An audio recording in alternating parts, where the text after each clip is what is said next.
Before we begin, in the spirit of reconciliation and respect, the InkGuild acknowledges that we live, work, and play on the traditional Treaty 7 territory of the Blackfoot Confederacy, Siksika, Kainai, Kainai, as well as the Stoney Nakoda and Tsuut'ina nations. This territory is also home to the Métis Nation of Alberta, Region 3 within the historical Northwest Métis homeland. Finally, we acknowledge all Indigenous and non-Indigenous to honor and celebrate this territory alongside us. I'm just like, Come on, Chisimega!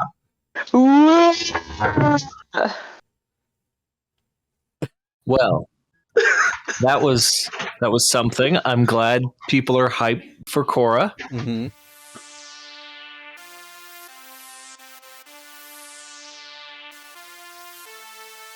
Hello, everybody. Hello. Hello. Hi. Hey there. Bonjour. My name is Dean, and welcome back to the InkGuild podcast. Just go to fucking therapy. Don't correct me. I don't care. Need to start a revolution.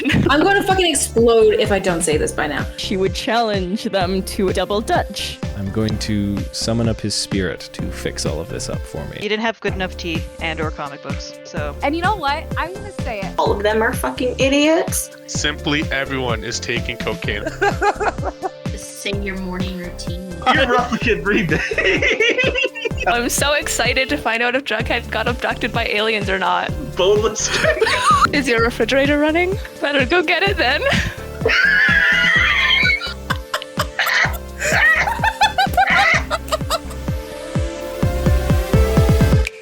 Hello, everybody. Welcome back to the InkGuild podcast. I'm Dean, joined today by Gabe. Hello. Brooke. Hi. Marie-Soleil. Hi. And Tyler. Hi. Tonight, we are going to be talking about The Legend of Korra. For many people, they're familiar with it being the series preceding Avatar, The Last Airbender, and it's pretty divisive amongst many within the community. It is one that people like a lot. It's also one that people don't like. And to kind of acknowledge the obvious, if it seems like I'm kind of just like spurring out a bunch of bullshit, I haven't had the time to catch up with it.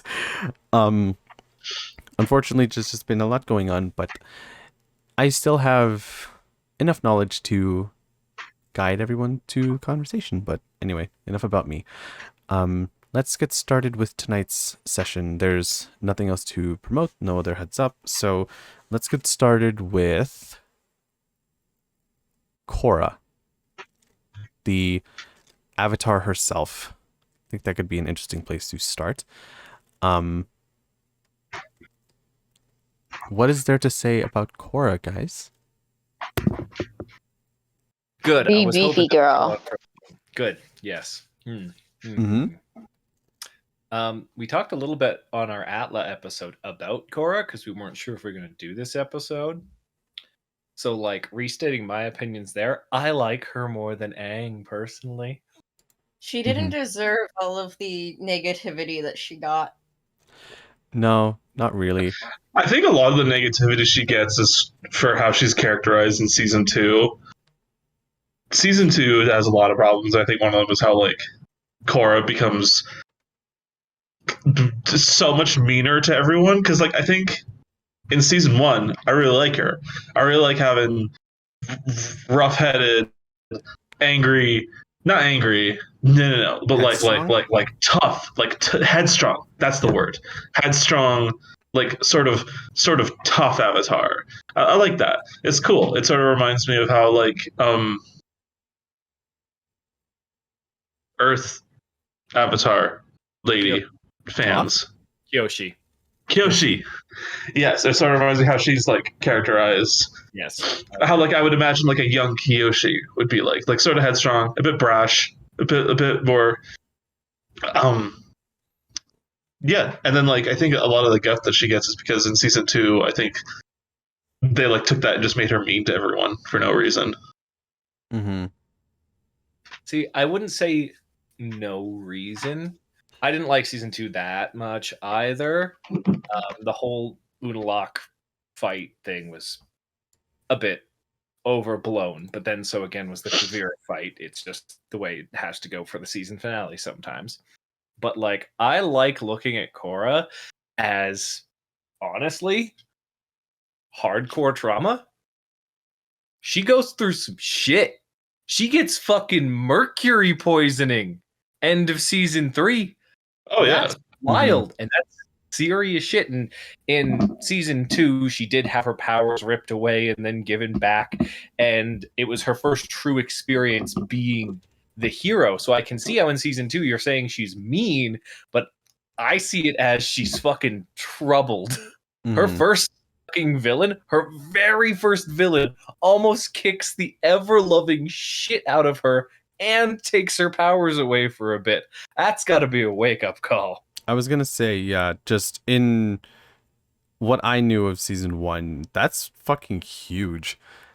That has to be like completely. What's the way?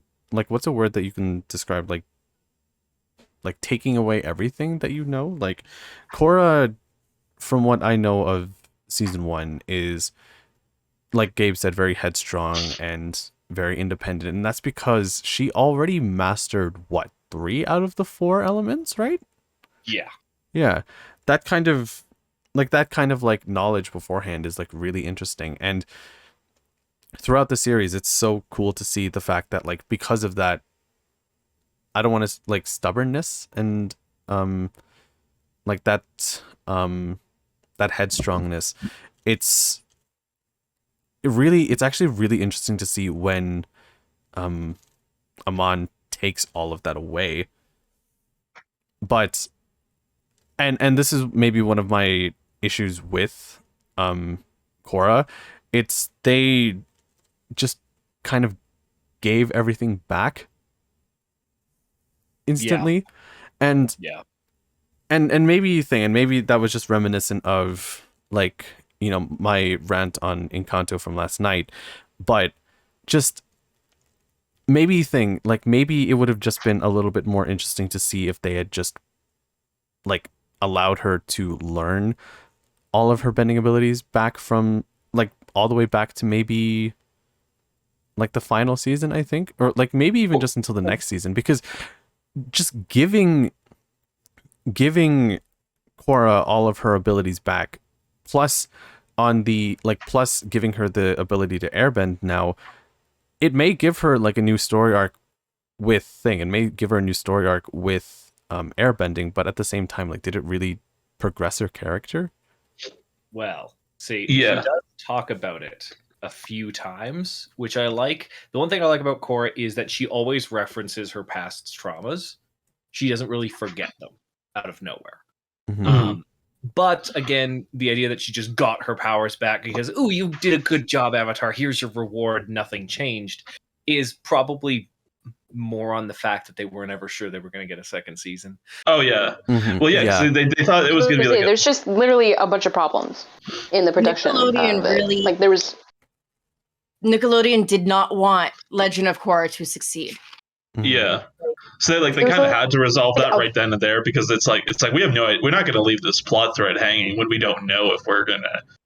When we not even we don't know, like we were going into this with the expectation that like this is it, so like we kind of have to resolve this plot thread now, which is unfortunate because it would have been. I feel like the ending is a little bit rushed of season 1.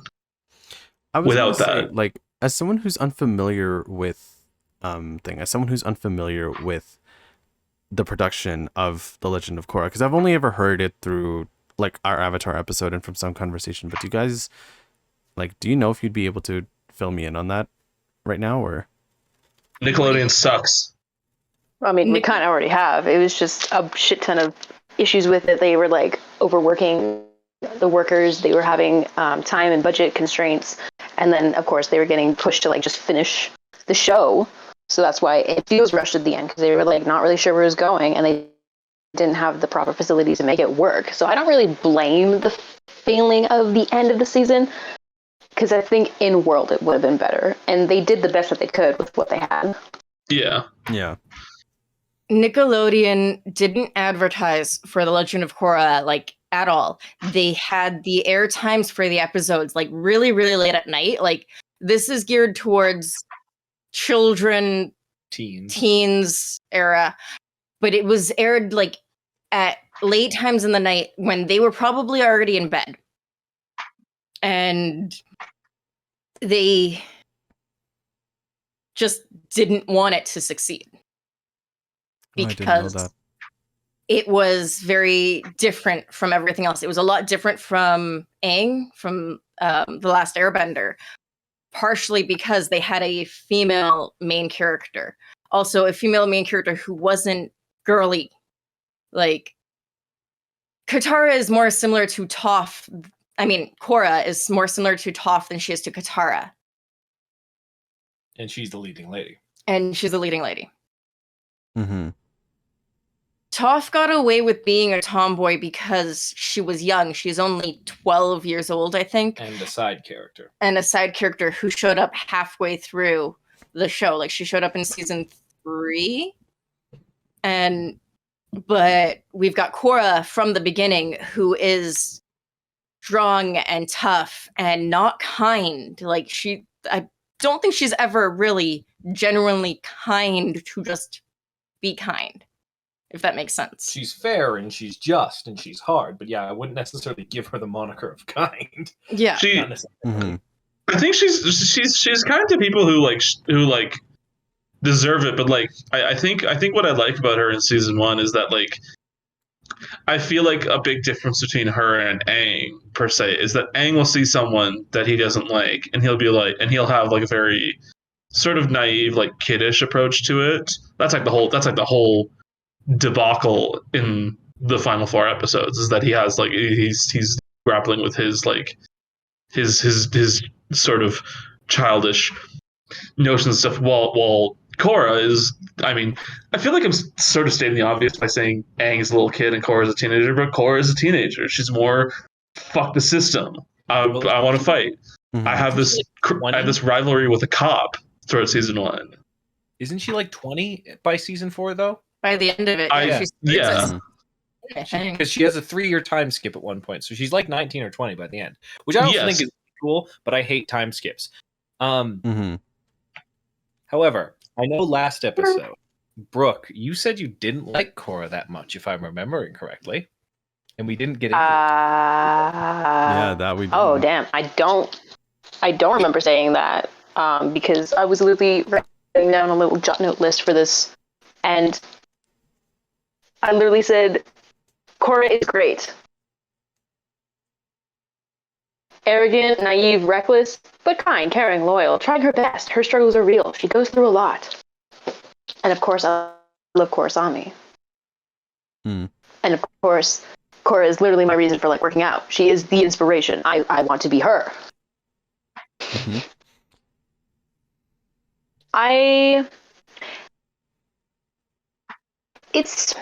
It's hard for me. I don't. The thing is, everyone compares Korra to ATLA, which, you know, that's going to happen. You have to compare TLOK to ATLA, but it also is kind of annoying when people compare ATLA and TLOK. I think I saw someone say that Avatar is based for more like children, and TLOK is more based for teenagers, still young teenagers, but it has, not to say that ATLA doesn't have adult themes. It does, for sure. Both of them do. But I do think everything Korra goes through is a lot more relatable to teenagers, and is something that I look at and I'm like, absolutely, fucking yes, you're at that age when you just think that you're completely invincible, and she's the fucking Avatar. She's going to think she is absolutely invincible, and she knows. There's also, like, the fact that she doesn't have the meditation that Aang does. She doesn't connect to her past. She doesn't really get to see the other avatars and learn from their experiences. She's just out there living her life, trying to figure out what the Avatar would do in the best way possible.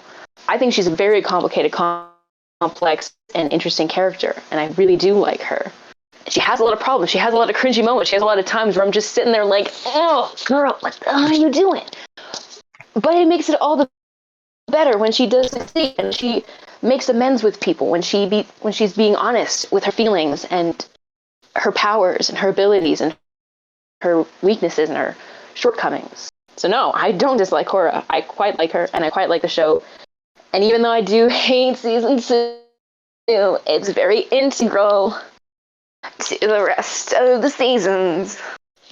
That is actually something that I like about the show as a whole, is that, like, because, like, I've seen plenty of stuff, like, not even Avatar stuff, but like movies and stuff, like where they'll have like a bad season or they'll have a bad movie, and then like subsequent things will be like, oh yeah, that didn't exist. Like I remember one of my biggest problems with the Skywalker is that like okay, I didn't love The Last Jedi, but it was a fine movie, and I feel like the fact that Rise of Skywalker's whole approach to the fact that people didn't like it was basically to be like it didn't exist was kind of stupid. And I like the fact that season 3 takes the events of season 2 that, like, maybe I didn't like at the time because I didn't like Unalaq, I didn't like the Death Kite, I did,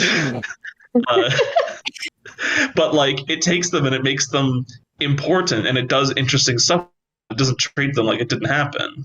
Yeah, I mean, if you're going to just try to write, like, I understand writing for television is hard, especially if you don't think you would ever continue with the season. So just, it's nice that they find at least some way of making making their decisions in season 2 mean something, because that's all that I would hear sometimes from like both you guys and from like the internet. Like season 2 is where things get real divisive, and that's the thing. Like, had I not done a bit of a refresher, I would have been like, what the fuck is a Death Kite? Like, I have so many questions Korra, about... and I still think like, what the fuck was that about? The fuck? Yeah. Every time the Death Kite is around, my brain like dials back reality a few thousand scales. I'm just like, I don't want to process this. I don't want to process the Death Kite. Yeah. Like, the whole, I don't like kaiju fights in general, personally. Mm-hmm. Like, I know ATLA has one where Aang becomes the kaiju and blows up a navy real quick just for funsies. And that was a little... He's taken over by the ocean spirit after the ocean spirit's lover is murdered. I still, like, I don't know, I don't like kaiju fights. It seems very... It's like, oh, yes, you spent this entire time training. Now you're just going to get a super power up and you're not going to use any of your training. Like, same thing with the Death To be fair, it was the spirits fight. That was the spirit being like, it's fucking my turn. Hold my earrings, babe. I understand. Yeah, but even then, that's still a reason honestly, for a big honestly, my fight. biggest problem, and like I say, this is out of character, very out of character for me. I say all this. I have a giant Godzilla versus Biollante poster right behind my computer. I'm staring at it. So like, my stance on kaiju are well and clear in my mind. But I agree. I think, but my problem with the big kaiju fight at the end of season 2 isn't just that it's a kaiju fight. I can obviously get down with a big monster fight. I love that. Mm-hmm. My problem is that the Death Kite is that I don't remember if it was the Death Kite or it was Unalaq. They're interchangeable in my mind. They're not characters. They're but like, is that it's all like, I am going to unleash 1,000 years of darkness upon the earth, and the way that manifests is I'm gonna get really, really big and I'm gonna hit stuff. Mm-hmm. Yep. Definitely very spiritual to get giant and punch buildings. Very spiritual. Mm-hmm. Like, I can fuck with getting big and punching buildings. I felt like it did not pay off the spirit aspect of it, which is yeah. As someone like, it needed to go that route. Sorry, you go. Oh no, you go. I was gonna say it needed to like pay off in a way that it's like he knew that he couldn't beat Korra, and that's why he got the help of the thing, and that's why he became big, because he's like, you can't fucking fight me when I'm massive as fuck. And it would have been nice to see her trying with her bending skills to fight him before becoming big spirit lady. I also wasn't super happy with little pixie fairy being like, I'm gonna go soof into his heart and then he'll die. Yeah. Because I am PR. And like one of the things that I really like. Sorry. I was saying one of the things that I like. I really wanted to have like a more spiritual sort of climax, because it's like I talked so much shit about season 2. Climax, eh, Gabe? Wow. Listen, I'm the one who's supposed to be wine drunk here. Give me a second. Oh my god. But is that like I like okay? Now you could argue that it fucks with the pacing a lot, because it does, but I really don't care about the Unalog stuff anyway. So the fact that it distracts from it, I don't care. But the Avatar wand stuff, that shit, bussin'. Yeah. Those the episodes where it's just Avatar wand stuff, those are great. And I feel like those sort of those definitely had like a more sort of spiritual vibe. I mean, the art is incredible, and I felt like that they had more spiritual vibe, and I felt like had like the rest of the season gone with that vibe, it would have come together a bit better. Yeah, and I mean like that show. Yeah, I think that's just the thing with like visuals, because for someone like me, and again, full discrepancy, I hadn't seen season 2 in its completion, but just I know of the first Avatar story that they were saying, and it looks gorgeous as hell. And it's one of the things that I would hear about season 2. It's like, oh, this is like a really cool story of like introducing how the Avatar system works, and that's great and all, but in terms of how everything is flowing together, like if it just kind of feels like this one cool moment in between all of this other stuff that isn't being paced accordingly, or it's kind of hard to track.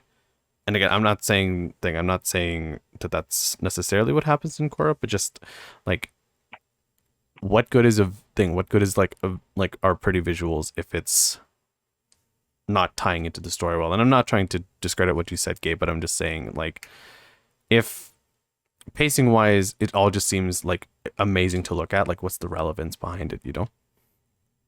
Sure. No, yeah, I think that's why like there's still like a sort of lingering problem with the Avatar 1 episodes, because it's like, I mean, I feel the same way about like Avatar 1 is my second favorite part of season 2. My first favorite part is Varric and Julie being introduced. Varric is fucking hysterical. And I feel like those two elements are like, I don't know, they're weirdly out of place in season 2, and I think my thing with season 2 is if they had been in like another season, they would have, if Avatar 1 had, like okay, for example, if there had been the Avatar 1 episodes in season 3, which is my favorite season, I feel like it would have clashed more with the pacing, because I would feel like, no, go back. I want more Zaheer. Give me more Zaheer. Where's that? Where'd fucking Zaheer go? But with season 2, I felt like, I mean, and yeah, obviously it's a writing problem as a whole because it fucks with the pacing. But like, I think for me, I just I didn't care while I was watching, because I was like, sure, objectively this is bad pacing, but this is the peak of this season, so whatever, I'll go with it. This is good shit for the first time in this bunch of episodes. Yeah, and I mean, at least it gave you something to keep up with, right? So, as for everyone else, how'd you guys feel about the Avatar 1 stuff? I love soft world building, and the world building in Avatar is fantastic. So I like the Avatar 1 stuff. I like the flashes of history because it's very good soft world building, which is what Avatar does fantastically. Because not only do we get the look of the Avatar cycle, we get a look of what is technically like pre-medieval world building, with the humans being stuck in the cities and seeing how the different cultures evolved. And you can totally see and you can track how these different groups would become the Earth Kingdom, the Fire Nation, the Air Nomads, and the Water Tribes. Like, it's really cool to look at it from that perspective as well. Avatar 1 mixing with the spirit and stuff like that is okay. I don't necessarily like the whole good and evil dichotomy thing too much, but I understand it's, again, ATLA was a kid show, Korra's a teenager show. We can't necessarily have too much nuance here and there. We've got enough already with Korra's trauma. So yeah, a bit of black and white, good and evil's okay. Mm-hmm. Yeah, I'll give credit where credit's due. Yeah, like Avatar world building is just so nice and subtle. It all just weaves together so I guess like harmoniously. It's maybe the word for it. Like there's never any moments where if they're going back to explain backstory, it's kind of like irrelevant to, or it kind of like breaks the pacing up too much. And feel free to disagree, but just yeah, it's something about like Avatar's world building. Like it's for such an expansive world, they sure know how to build on it so seamlessly, and like not without any kind of like coolness to it too, because it's so fucking sick just learning more about the Avatar world. Did you like Avatar 1? I did, and I liked how we learned about that in season 2 at the same point where Korra is also learning about her family's history, if that makes sense. Like, I don't know if anybody else saw parallels or if I was just imagining things, but I saw a bit of parallels in like her uncle showing up and being all like, hey, let me teach you, let me guide you, let me show you these things that your father hasn't taught you. And then when you're in with Avatar 1, when he first sees the evil spirit and the light spirit fighting, there's the evil spirit is all like, help me, I'm the victim, save me, kind of thing. I saw parallels between the two of that. I don't know if that's just me inventing it in my head to make it make sense, but that is interesting. Yeah, especially because Vaatu and Unalaq do end up fusing. Now I can totally see that. Yeah. Mm-hmm.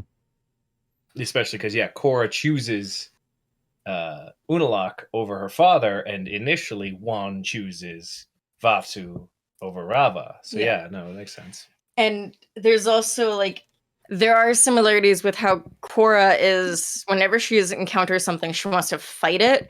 It's similar to the way Avatar 1 was before he was the Avatar. Like when he first got his fire powers and he's just fighting his way through the forest before he meets the spirits and he actually learns that these spirits aren't the monsters that they were taught that they were. Mm-hmm.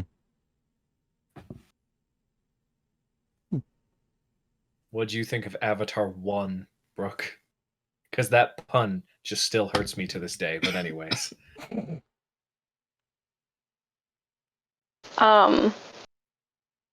Initially, I was upset at finding out how the Avatar got his powers and how people in general started bending. I was like, I don't want this.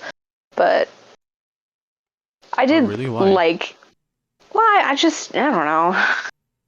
I can't really phrase it in a way. I just didn't like that they were given this thing sometimes to use, and it had to be like another being inside a being that gave the Avatar powers. I don't know. But I'm like, I'm fine with it now. It's like, oh, whatever, cool. And I did like the shift in art styles, especially like the clouds and stuff. I was like, this is really pretty. This is nice. And I'm still mad at season 1 for just dropping benders versus non-benders, but season 2 having spirit world versus human world and that continuing on. I was like, okay, kind of rude. But it was interesting to see like other species, like these spirits just being like super sentient and stuff, interacting with the humans, and the humans just not being the be-all end-all, and the Avatar not really having any power at that time. And even Korra kind of being like the representation of that still in the modern world. She doesn't have like that much power. Like people still continuously call out her, and Aang got called out a bit, I suppose. Just like it doesn't matter that they're the Avatar; they're still just like people, and people think that they can kind of order them around. And this, anyway,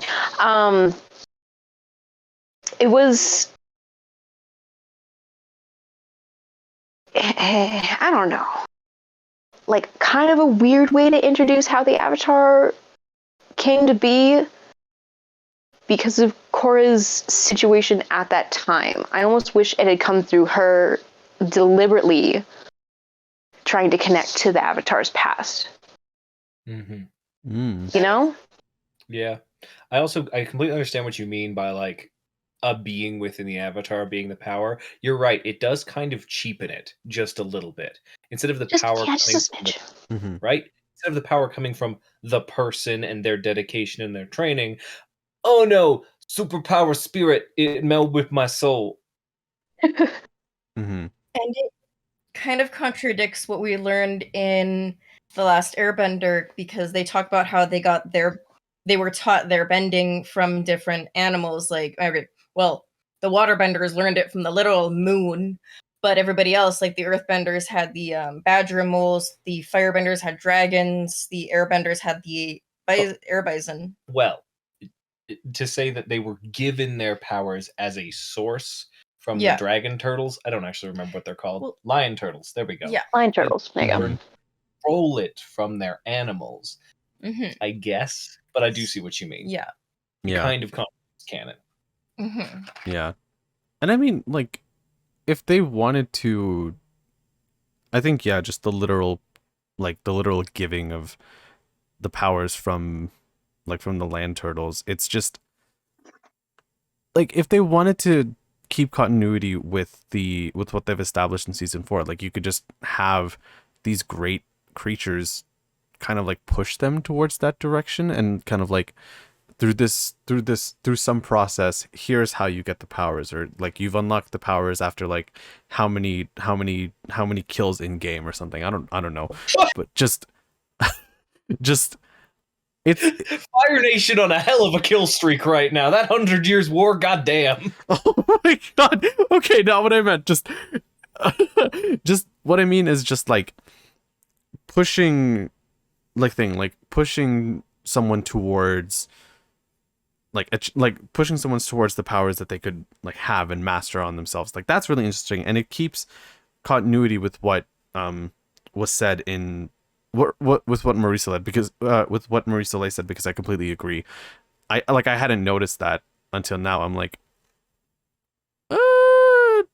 because I was thinking like I don't know. I don't think like the giving of the powers is all that bad, but then you brought up the fact that like it was these creatures, or it was like the great dragons and stuff that essentially in Avatar 1 guided everyone towards these powers. So it's like, what the fuck?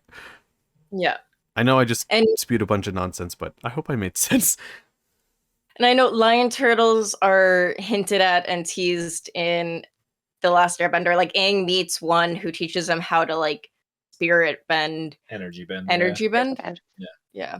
And we see like there's a picture of one in that big library or something. So they're hinted at in the first show, but then to find out in this one that actually it's not a gift that anybody could have. It's not nobody's really special because they're a bender. It was originally given to people by these majestic creatures.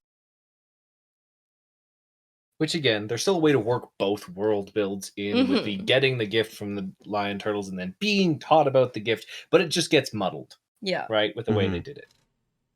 But anyways, yeah, the Avatar wand stuff was good in my opinion, but there's always some issues. Yeah. Especially if it contradicts something that so many people before are familiar with. Because you can't just turn away from that. You're like, wait, hold on, something's up with that. What's going on there? That being said, just I didn't have much of a weigh in on the whole big kaiju thing, so I'm going to go back to that for a second because I had been thinking about this. I feel like from what I knew of season 2, if you had told me something about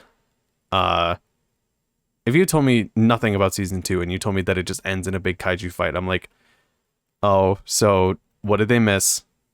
Because I'm thinking like, wait, hold on. If you either go into you either have this like really interesting idea that eventually you just kind of lose momentum for, and then it just ends with some big spectacle, or you just focus on the big spectacle from the first place, and seeing how the big, like seeing, like hearing that there's a big kaiju fight and kind of seeing it through like summaries, it's like, okay, that's interesting.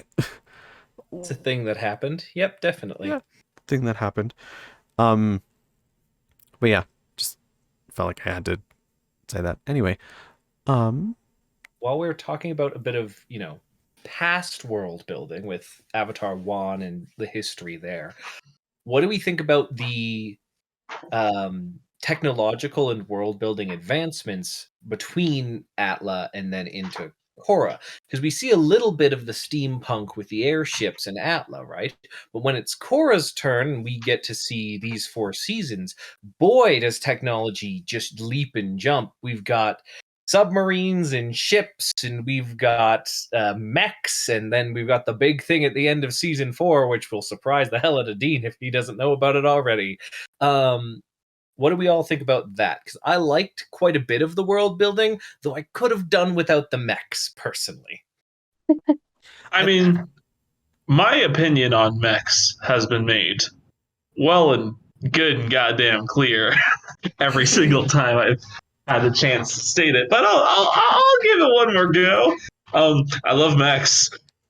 I love the fact that they. I mean, I just adore mechs. I think big robot. Did you just swoon? Did you just fucking swoon for a big robot? He's still swooning. I did, and I'll do it again. Oh my god! Oh my god! I wish you would listen. Room. Gabe looks at robots. Oh, gosh. But yeah, I mean, okay. As far as the world building is concerned, I actually think it makes a lot of sense. I mean, it was weird because I watched Korra first. I think I mentioned this in the ATLA episode, but I watched Korra first. So I didn't. So it was sort of like I had a reversal. Like I was like, oh yeah, okay, so this is where technology's at in the Avatar world. And then I watched Avatar several years later, and I was like, what happened? What happened? But like I think it makes. I mean, well, okay, because I think when season. I mean. Tough invents metal bending in ATLA. So I feel like I mean I feel like naturally the industrial in the industrial industry. That's the wrong term for that. Revolution. It can't be called the Industrial Revolution. The Industrial Revolution. That's the one. Jeez. Not the industrial industry. But yeah, the Industrial Revolution would have like probably gone by a lot faster if we didn't also have to build like factories and stuff. If we could just look at some rocks, make some fist movements, turn the rocks into metal, make some more fist movements. Now we got a car.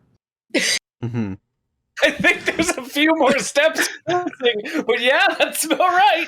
Get some flex glue on there. You can build a car out of all this metal. You need a firebender for like the ignition. And without firebenders, we got firebenders. We got waterbenders. They can. I don't know how cars are built, but That's why I say I think you're missing a few steps, especially building cars with bending. But I feel like with it's the same reason why like in a lot of it, like there's a thing in a lot of it where it's like technology seems to advance at like a weirdly rapid rate in comparison to the real world, and I think it makes sense because it's like in a world where where people regularly just have the ability to move shit with the I don't want to say their mind because that's not exactly in Avatar's case, but like you know what I mean. I feel like there would be a much faster increase. I think what's jarring is that Republic City is such a sprawling Metropolis. But I think the actual technology that's used in the series is like pretty on par, because like when ATLA ends off, there are the Fire Nation's got tanks. The inventor guy, I forget his name, but he builds submarines that like use water bending. So like the basic outlines are pretty much all there. And then when Korra comes around, they got locomotives, and they've got like very not bare bones, but like early styles of cars. It's very like early 1900s. And I think like when the mechs are introduced, that's when it becomes like a little bit like outside of like the realm of reality. But I like mechs, so I'm all for it. I'm very here for that. I think we would have had mechs if scientists hadn't been cowards. All right, so I've got something that's like called the square cubed law that will actually completely disown mechs in real science. But I digress. Don't tell me it. Don't say it to me. Don't do that to me. You don't want me to break mechs and kaiju for you forever? Got it. Let me believe. Okay. He can believe Pacific Rim is real, okay? I can. Please let me. What about the mechs? Sorry, Dean, go. I was interrupting you. No, it's okay. So I was thinking about this while we were speaking. I think, or while you guys were talking, like, wasn't there some kind of law or something that like technology doubled every 2 years and supposedly would cost less? I think. You talking real world? I think, yeah. Yes, there is the idea that from the 1940s, technology has been advancing at an unbelievably rapid pace. However, it's mostly in entertainment district and things like the internet, not so much in other regards. Yeah, and like I bring that up because taking that into consideration, like it's actually pretty cool, I think, to see just how far like Avatar progresses in such a short amount of time too, because it's still within like the original group's lifespan that things progress so quickly. I think with I'll side with Gabe on this. Yeah, the addition of mechs is maybe too quick, but it's cool. It's really nice to see, and it's so. I use this term kind of like loosely, but it's so wacky in a way because it's like, okay, Avatar World has cars now and like a lot of like modern technology, but it's still kind of dated in a way. And you know what? Fuck it, just throw in mechs. That's fun. And ultimately, like if you are maybe too young or just aren't wanting to look too much into it, and you really shouldn't. It's meant to just be thing like Nickelodeon obviously kind of knew which market this was going for, so it's like it's fun. It's best to not maybe look into it too much, but just maybe outside of the conversation on mechs, like just the advancement around Avatar is very cool to see, considering where the series started, because they didn't have that. It was set in it was set in Feudal feud East Asia, yes. Yeah. So I don't think I minded at all when I first heard about Korra, like a long time ago. I had heard that it was more modern with setting while still retaining its original charm. And I think like we had talked about that in our comics episode, just as long as they're able to retain what makes something cool in any period, then you can kind of just do it in any period, I think. Brooke, what do you think about the mechs?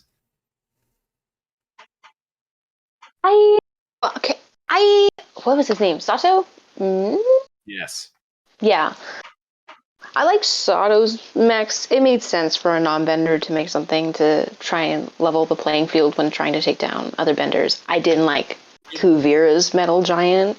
Oh, God. That was an awful way to end season 4, especially after Zaheer. I was very mad at that, but it was fine.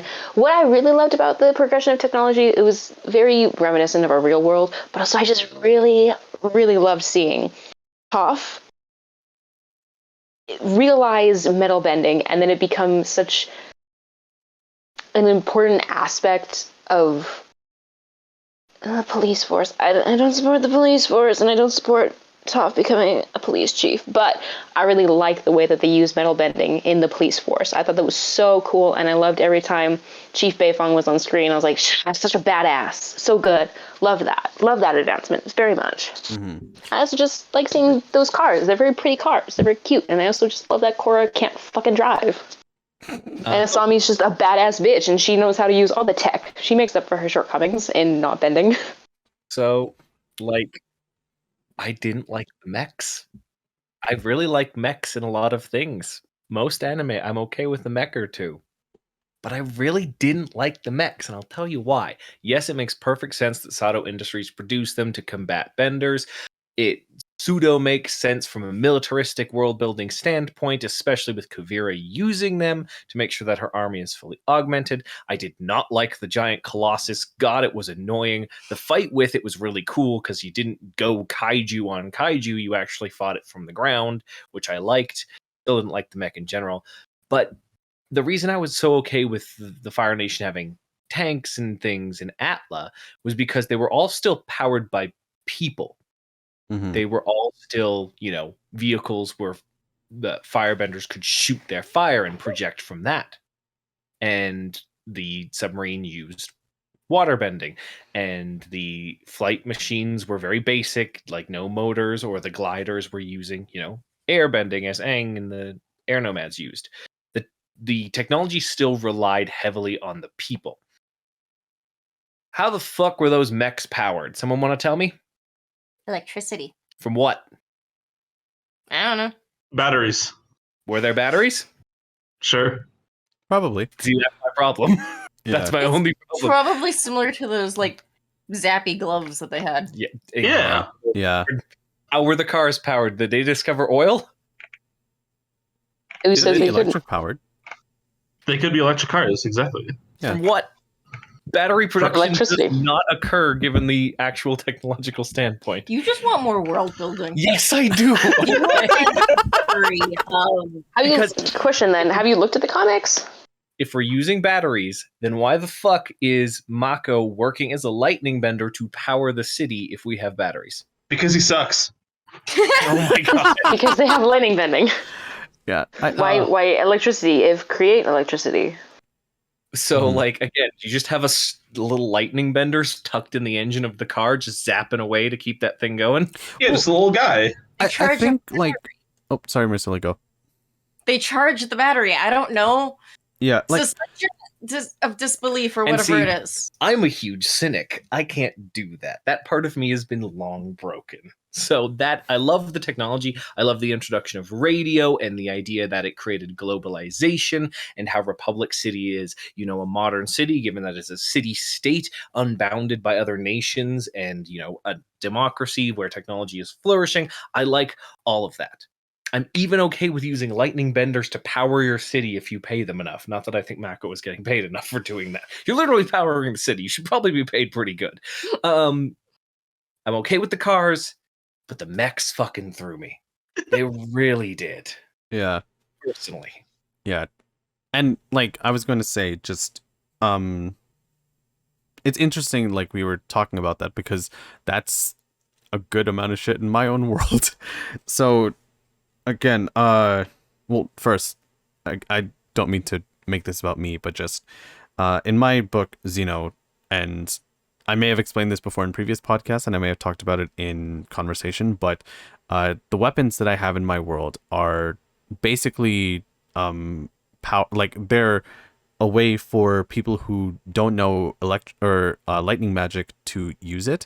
It's powered using batteries that are charged up, by let's say lightning benders, and are able to be recharged whenever they want. And I think just hearing that, and because I'm talking about weapons, I was kind of skipping ahead. So talking about the weapons, depending on the weapon, you need a bigger battery. So if I for an assault rifle style gun, you would need like a battery the size of a assault rifle magazine.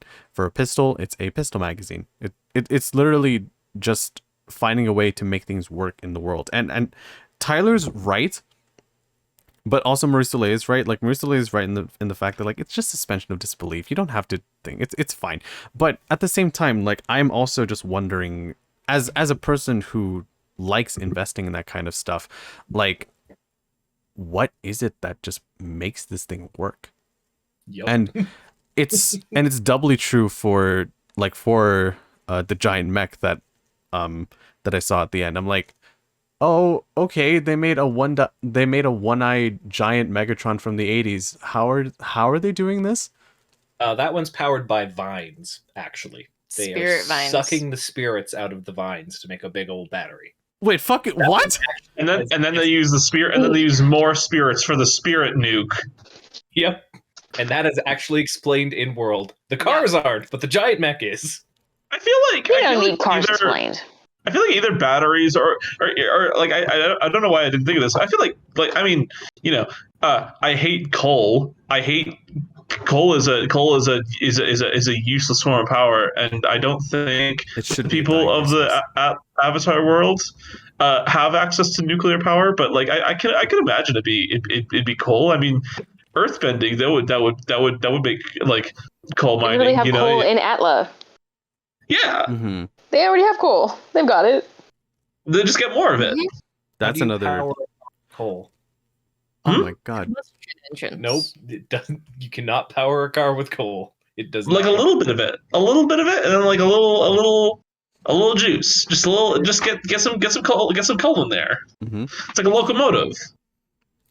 As a note for people who do any video essays on ATLA or TLOK, could you do one on the world's economic sustainability? I would really like to see that. Or like environmental sustainability. That's what I was saying. Oh, okay. I was gonna say, the economics of it, I don't think it's not. I don't need to know. I about would that. love The to see someone environmental talk ones- about ATLA's tax laws. I want to know who pays taxes and who doesn't. Toph is a tax evader. I will die on this hill.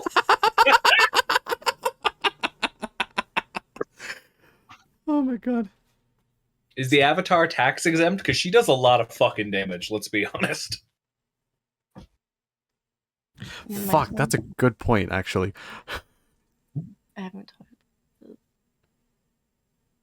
I mean, I think I feel like at a certain point. Okay, here's my thing with mechs. I feel like my thing with mechs is that I feel like at a certain point there's some world. I mean, this is just me, obviously. This is just my opinion. I know that this is not Tyler. You made it clear. This is not something. This is not a. This is not. This it's not something you like. You can't. You don't like it when shit's not explained, which I get. I think with mechs, for me, there's a certain point with my monkey brain where I'm just like, I big robot. I don't know how to explain this in a more intelligent way because I can't explain it in a more intelligent way. I'm in the intellectual inferiority. Marie-Soleil talking about technology. Oh. Thoughts flew away. I was going to say that the mechs make sense. I mean, if you've got superpowered people, the non-superpowered people are going to try to find a way to fight them on even grounds. Like in X-Men, they make the Sentinels. It's a similar concept, except there's people inside of these ones. No. And I liked the way, like, it's kind of more 1920s era in Korra, and that's cool. I wish they didn't Americanize it so much.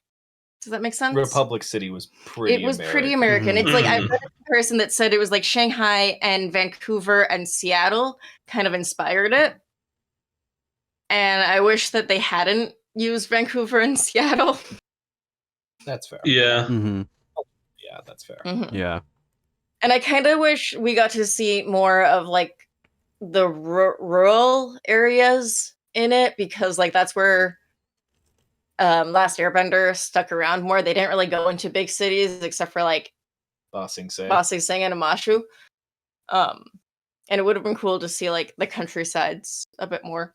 Yeah, because we mainly see it when Kuvira's going on her conquest. Yeah. And that's not too much rural, pastoral, idyllic freedom. That's Kuvira being a bitch. Yeah. Mhm. Although, and this is just nitpicking at this point, the costume art kind of, it's not really costume department. In The Last Airbender, when we have like the beach episodes, they've got bikinis and swim trunks. In Legend of Korra, when they're at the pool, they're in one-piece suits and swim caps, and it's all very modest. And it's just like the eras don't match up. Mm-hmm. Just a nitpicking thing. So they actually kind of do match. Hmm. Because 1920s was a rise of Puritanism. Well, yes, but the bikinis from the before? Well, that's more meant to be, feudalism. Yeah, right? did they really wear bikinis in the feudalistic era? Probably not a two-piece, but they probably just wore a wrap. Yeah, as opposed. I guess. But also, again, it's the difference between a kid show and a teenage show. We can't have those teens being horny. We can't show them bikinis. No way. Korra's abs would just excite too many things. They show off Korra's abs. Yeah, they do. they show those off. It's a Sami that they don't show off. But anyway. Mm. I don't think that is his thing. Like, now that you're like talking about it, yeah, they're like, that is maybe just like a small thing, but for a society that has advanced so much since the first series, has it really progressed? Are you talking culturally, societally, or what? I don't know. I just kind of asked that question. Because, culturally, I would say yes, due to Republic City being there. And at the end of season 4, we do hear about the Earth Kingdom becoming a democracy and progressing in that direction. We don't touch on the Fire Nation too much. Yeah, I was about to say. Yeah. I feel like that's like a big problem. Not a big problem, but like a thing that I wish could have gotten more expansion. Because I feel like we get a lot of stuff with Bossing Say in season 3. We obviously get a lot of Water Tribe stuff at the beginning of season 1 and like throughout the show, and we get like lots of Republic City, and we get lots of Air Nation stuff in season 3 and 4. But we don't get a lot of Fire Nation stuff, which is kind of disappointing because I feel like the glimpses we get into the like current era Fire Nation are really interesting.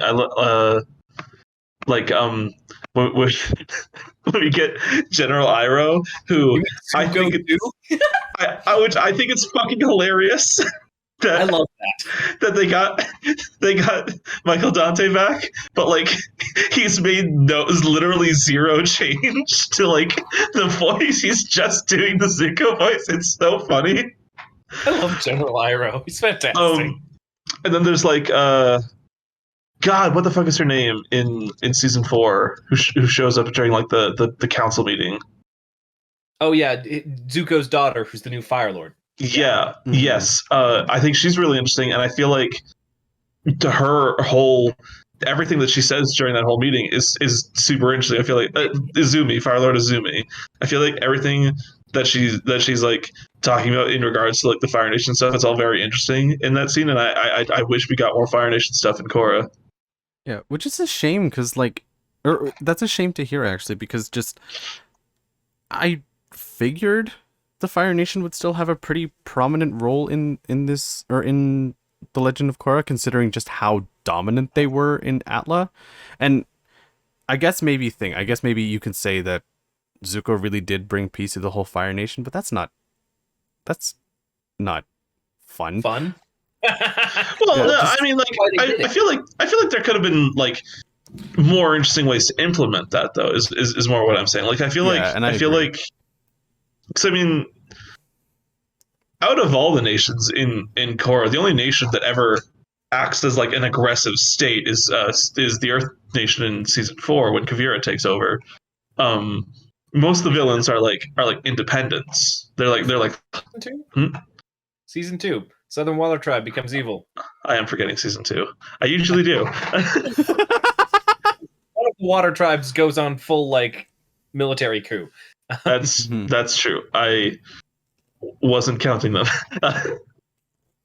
But like you know what I mean. I feel like I don't know. I mean, obviously, yeah. If they're not acting as an aggressor, they're almost like they're really trying to like rectify the mistakes of the past and like not be like a participant in like these like global conflicts because like they don't want to repeat their horrible past, and I sort of get that, but and I mean like I think there could have been, obviously I can't think of them right now, I'm drunk, but like I feel like there could have been ways to do that would have been more interesting than them like not being there until like season 3 and then in General Arrow. Well, so like I see the reason as a writer why they do that. It's because they did spend so much time in ATLA focusing on the Fire Nation. Right? Mm-hmm. Yeah. So from a writer's standpoint, it makes sense. But from a world builder's standpoint, I do want to see what the fuck Zuko did, because apparently he made Republic City with Aang. That's one of his parts of legacy, which I do want to talk about the legacy of the Gaang afterwards. Mm-hmm. But yeah, I want to see what Zuko's legacy was, because Zuko's legacy of the main group, besides Sokka, is the one we don't see much. We don't see much of what Zuko and Sokka really did. We're told a bit of what Zuko did, but we see died. Yeah, right. We see Oh wow, that's blunt. Aang, Katara, and Toph's legacy firsthand. But yeah, Zuko and the Fire Nation kind of stuff to the side, which narratively sense. World building wise, I want to know. They did touch on it in the comics that came out, and I haven't read all of the comics, but I read bits and pieces of them. And I know there was a whole comic book arc where like they were taking the Fire Nation colonies out of the Earth Kingdom, and these people, their families have lived there for generations. Like the 100-Year War, they had colonies in the Fire Nation from the beginning of that war, right? Mm-hmm. Of the Fire Nation colonies in the Earth Kingdom. So there's people whose families have lived here for at least 3 generations. And they were being removed from their homes and their lands and brought back to the Fire Nation. And there was a whole arc in the comic over whether or not Fire Lord Zuko should be doing that, or whether or not he should be supporting his people in the Earth Kingdom. And there are assassins being sent after him. And yeah. So they did touch on it in the comics, so that might be why they didn't expand on it in Legend of Korra. There was also supposed to be a 5th season that got canceled. So, oh, yeah. Just I think going back to the Fire Nation, like I said, like it may not have had a very big role in the series, but still, like for such a powerful presence in the previous series, people innately would have that interest of being like, what's Zuko up to now? Especially because he's still alive, like by the time during the series, like you would want to know how Zuko just kind of did that, and that doesn't have to have a major influence in the story, but it is just a nice way of like addressing something that a lot of fans would probably be thinking about. Zuko's got a dragon. What the fuck? He's got a what? Yeah. Yeah. Holy fuck. Okay. All right. And that just answered my question. Why? Where do you find this To dragon? help save the dragons. Comic. Huh? What? It was his mission. He helped save the dragons. Ah, okay. Gotta save the dragons. Because weren't there only the 2 that they learned the fire dance from? Yeah, maybe there were and then he saved the dragons. Those are the last known ones. Oh, okay. Okay. Yeah. Suppose it could be said that there were more. As far as anyone knew, like giant lion turtles didn't exist. So and you know, there's always room for just weird shit to just exist at the corners of the whatever. Oh, good. Yeah, Jesus. It's literally just thing. I couldn't think of words. I mean, I feel like that's literally just archaeology. We think we know something, we start digging up the earth, and then it's like, oh shit, that's new. We don't know about that before. The Zuko dragon thing is literally it's the Bone Wars. Zuko found one dragon, two dragons, and then he's like, okay, well, there's got to be more dragons, so I got to go find them. And then he found more dragons. It's the Bone Wars. I don't know if you're referencing something that I'm supposed to know, or if you're telling me that the two dragons fucked and Zuko stole their kid. Oh my god!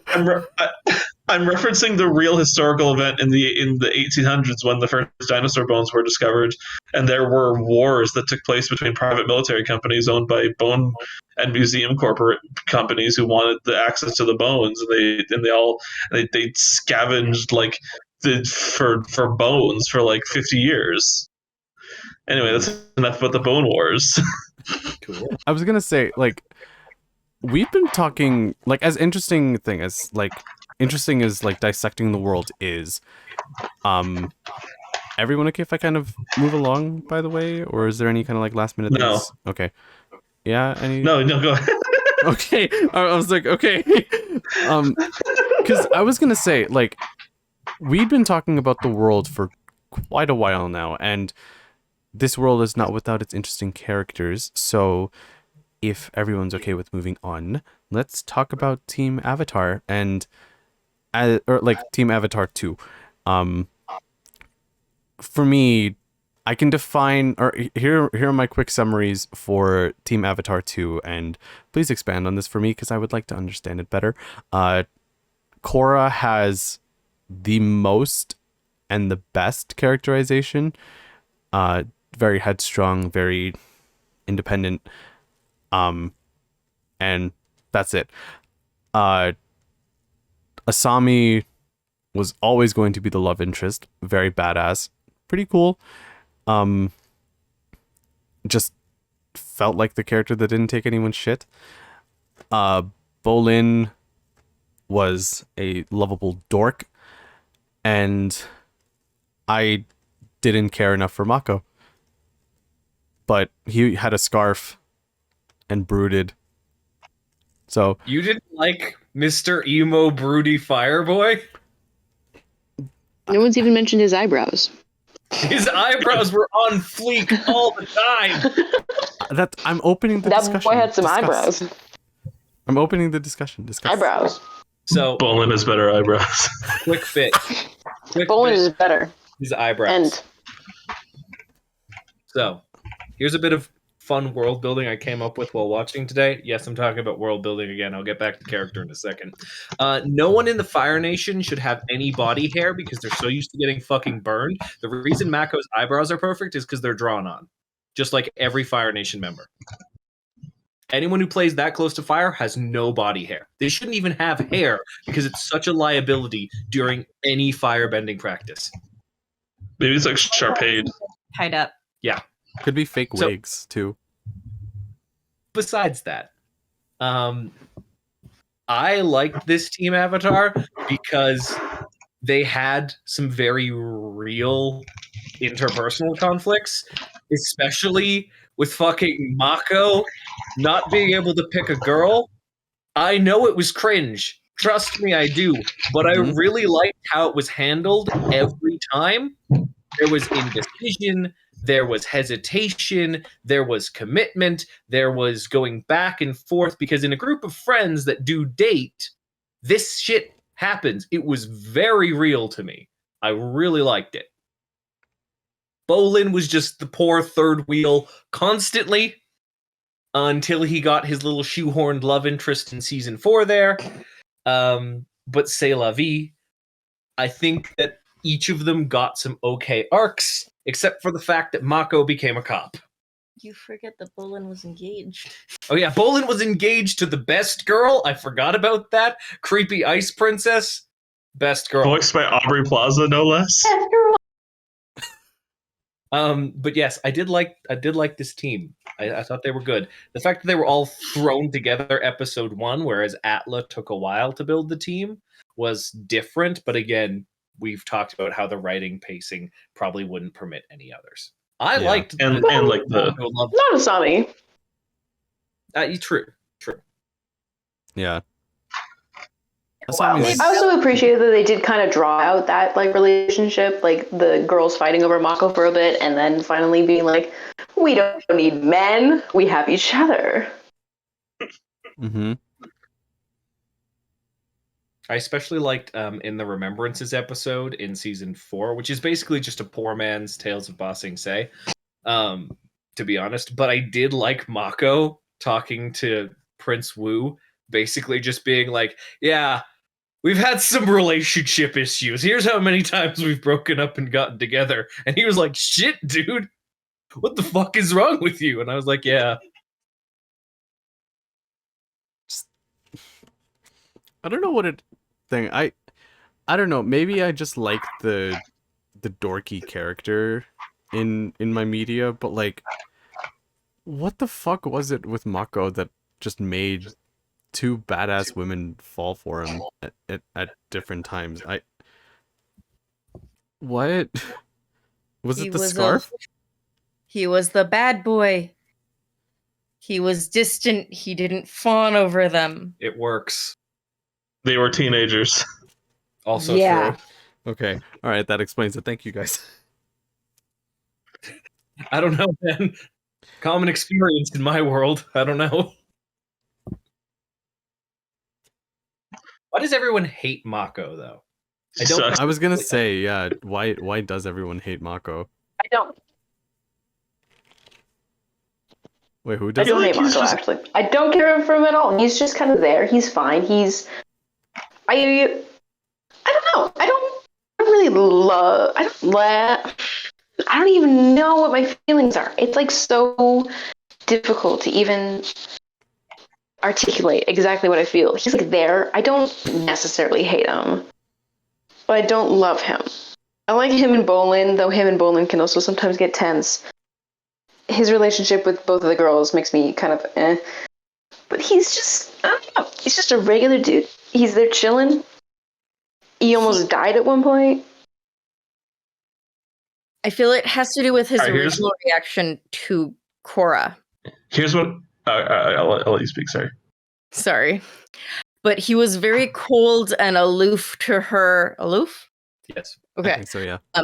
To her when they first met. And he's also a firebender. And we've learned to, like, throughout The Last Airbender, it was like all firebenders are evil, except in the last little bit. So people might have some, like, biases against firebenders. And then the fact that he didn't really like Korra from the very beginning. He didn't, and she had a huge crush on him from the very beginning. And it was just that awkward play of him not really noticing her. And a lot of people wanted him to notice her, but he didn't, if that makes sense. Mm-hmm. You are kind of set up not to like him. You're right. Yeah.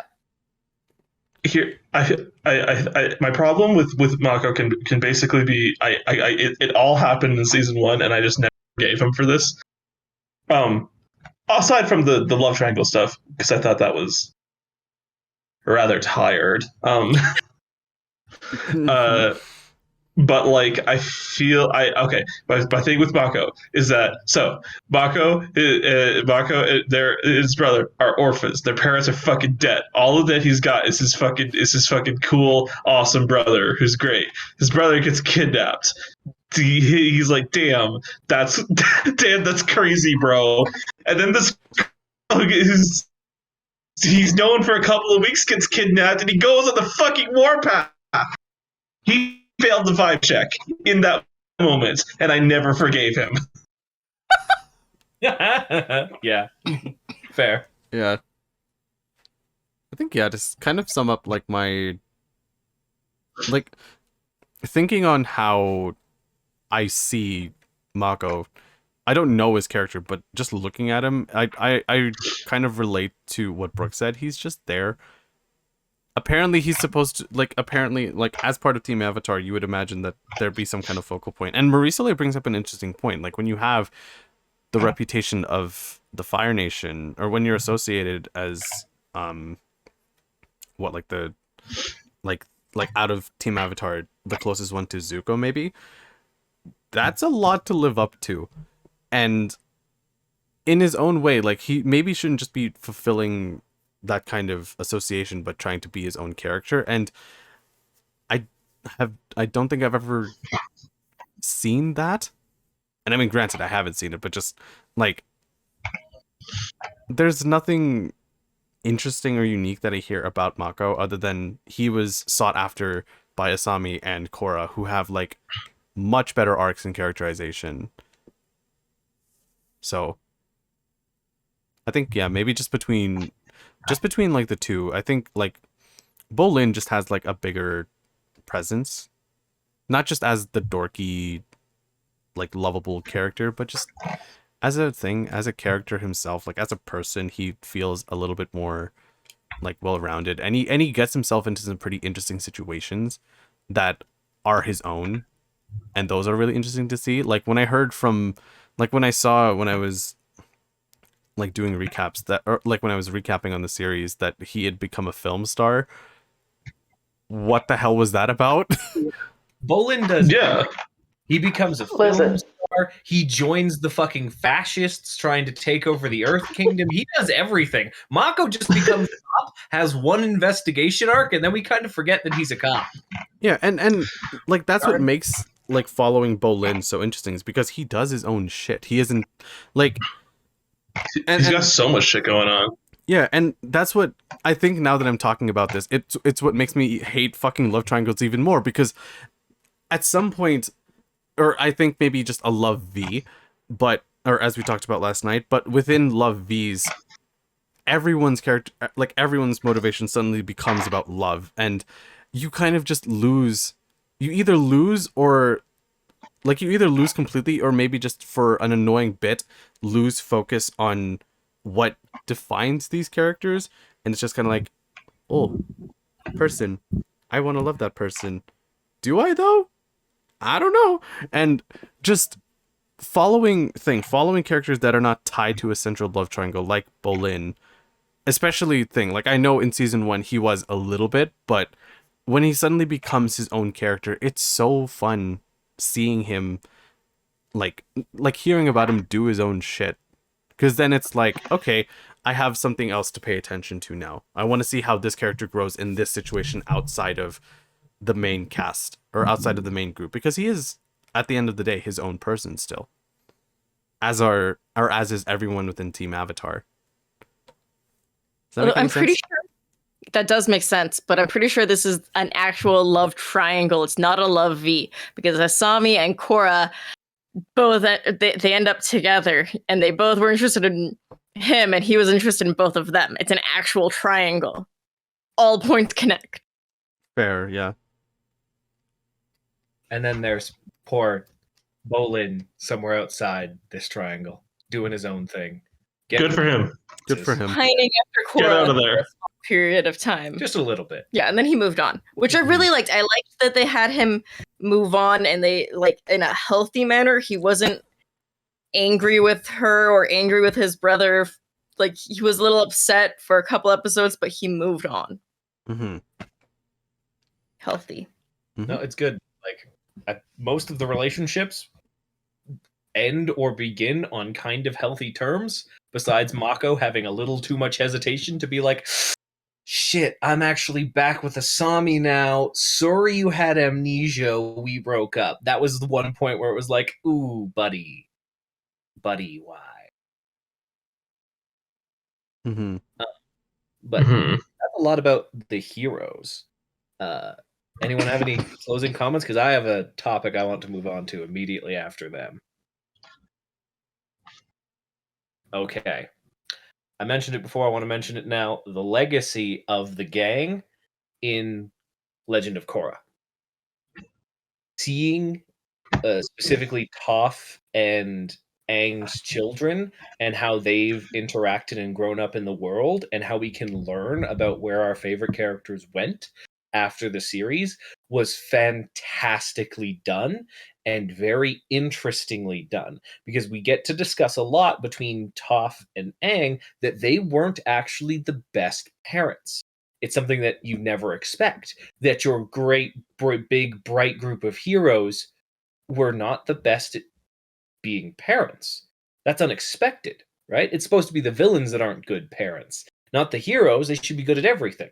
But I think it was really human of them, especially when we learn about Aang's kids, how he favored Tenzin because he was an airbender, the next airbender. That matches the character so surprisingly well, especially if we think about Aang didn't have any good parental figures. They were all dead by the time he got out of the ice. He had no one to raise him and teach him proper parental values and techniques. And so it makes sense. And Toph, once again, probably shouldn't have become police chief. Doesn't make much sense.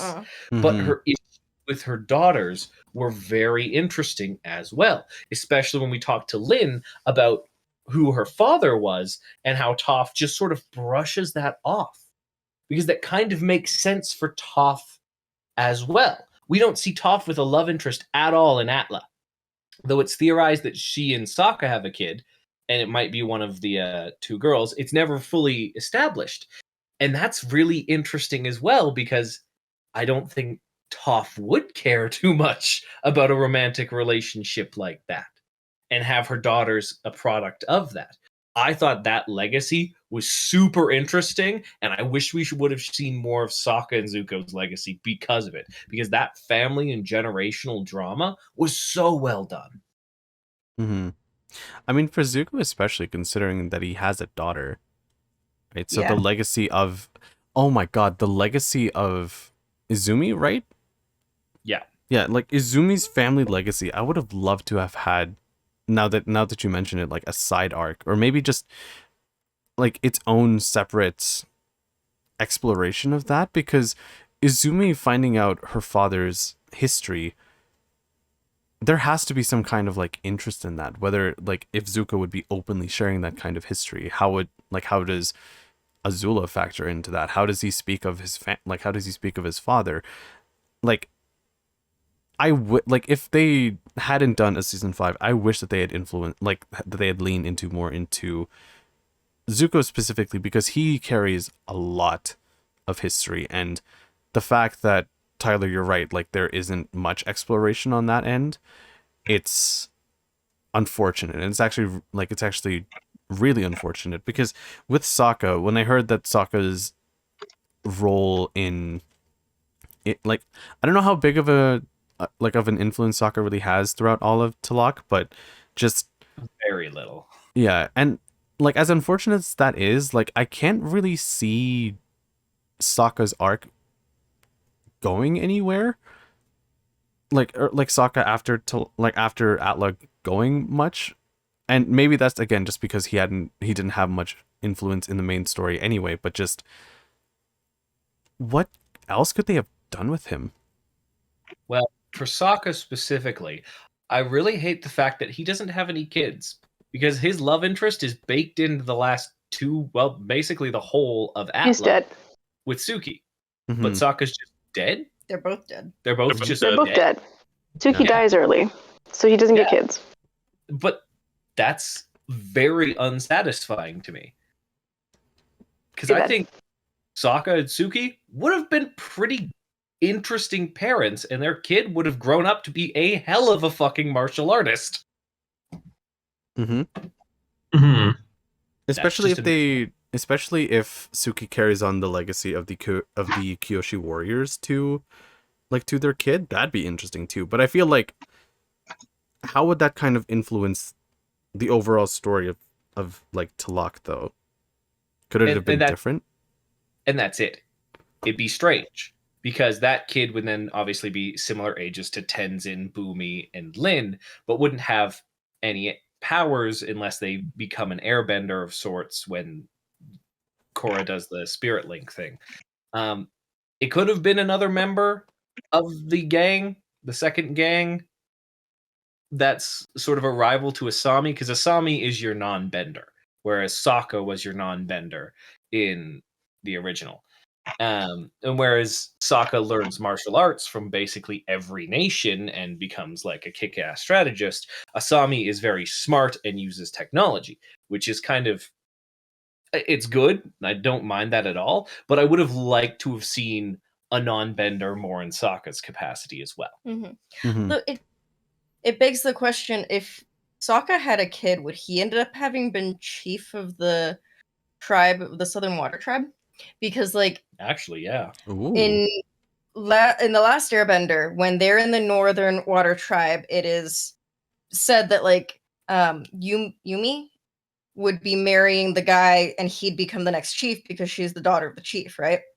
And then, but in Legend of Korra, Katara isn't the chief of the tribe, and Sokka is dead. And then I don't even know who was the chief before season 2, because in season 2, Korra's father is basically elected to chief, even though he had.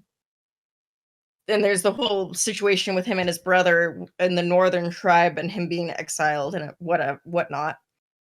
But like, if Sokka was still alive, if he had a child, would that child have become chief?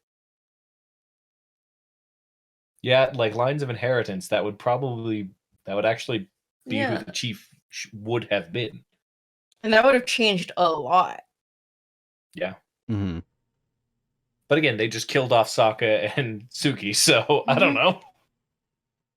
Yeah, which is a shame, because, again, like, with Suki specifically, you have, like, she carries, like, the legacy of the Kyoshi warriors with her, because I don't know if there's been any mention of the Kyoshi warriors, or, like, any kind of, like, prominent references to Kyoshi since seeing her as part of... There was any TLOK. I don't think there was any Kyoshi in TLOK whatsoever. Yeah, and again, who knows if that would have played such a big influence in the world anyway, but considering how much of a presence Kyoshi was in ATLA, it'd be a nice callback at least. Like, seeing her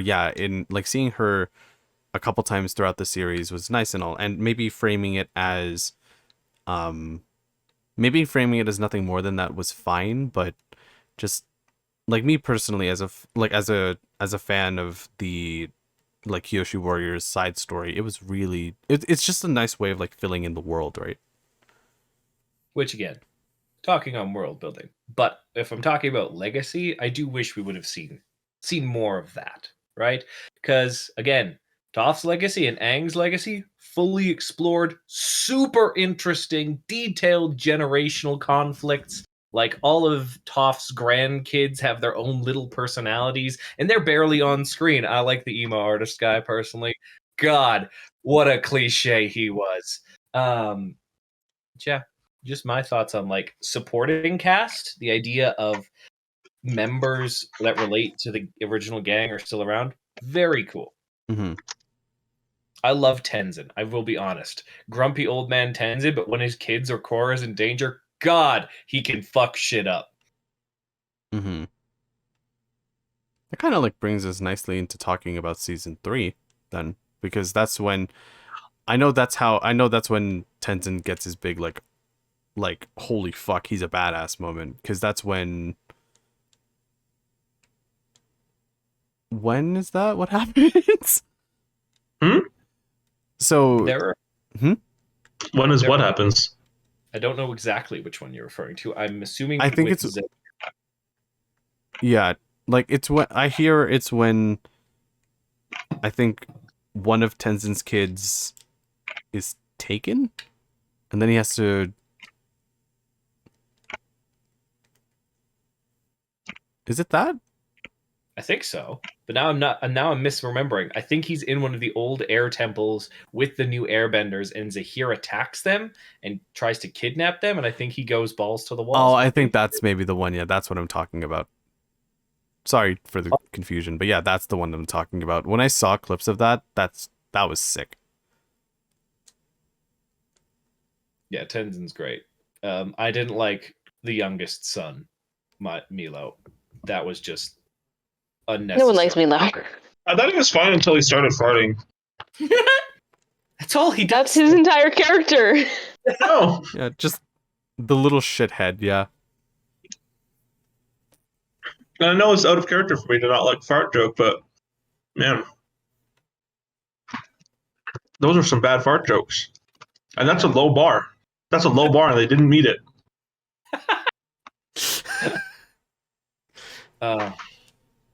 I will say it's kind of just like punny and on the nose that the character responsible for all the fart jokes is an airbender.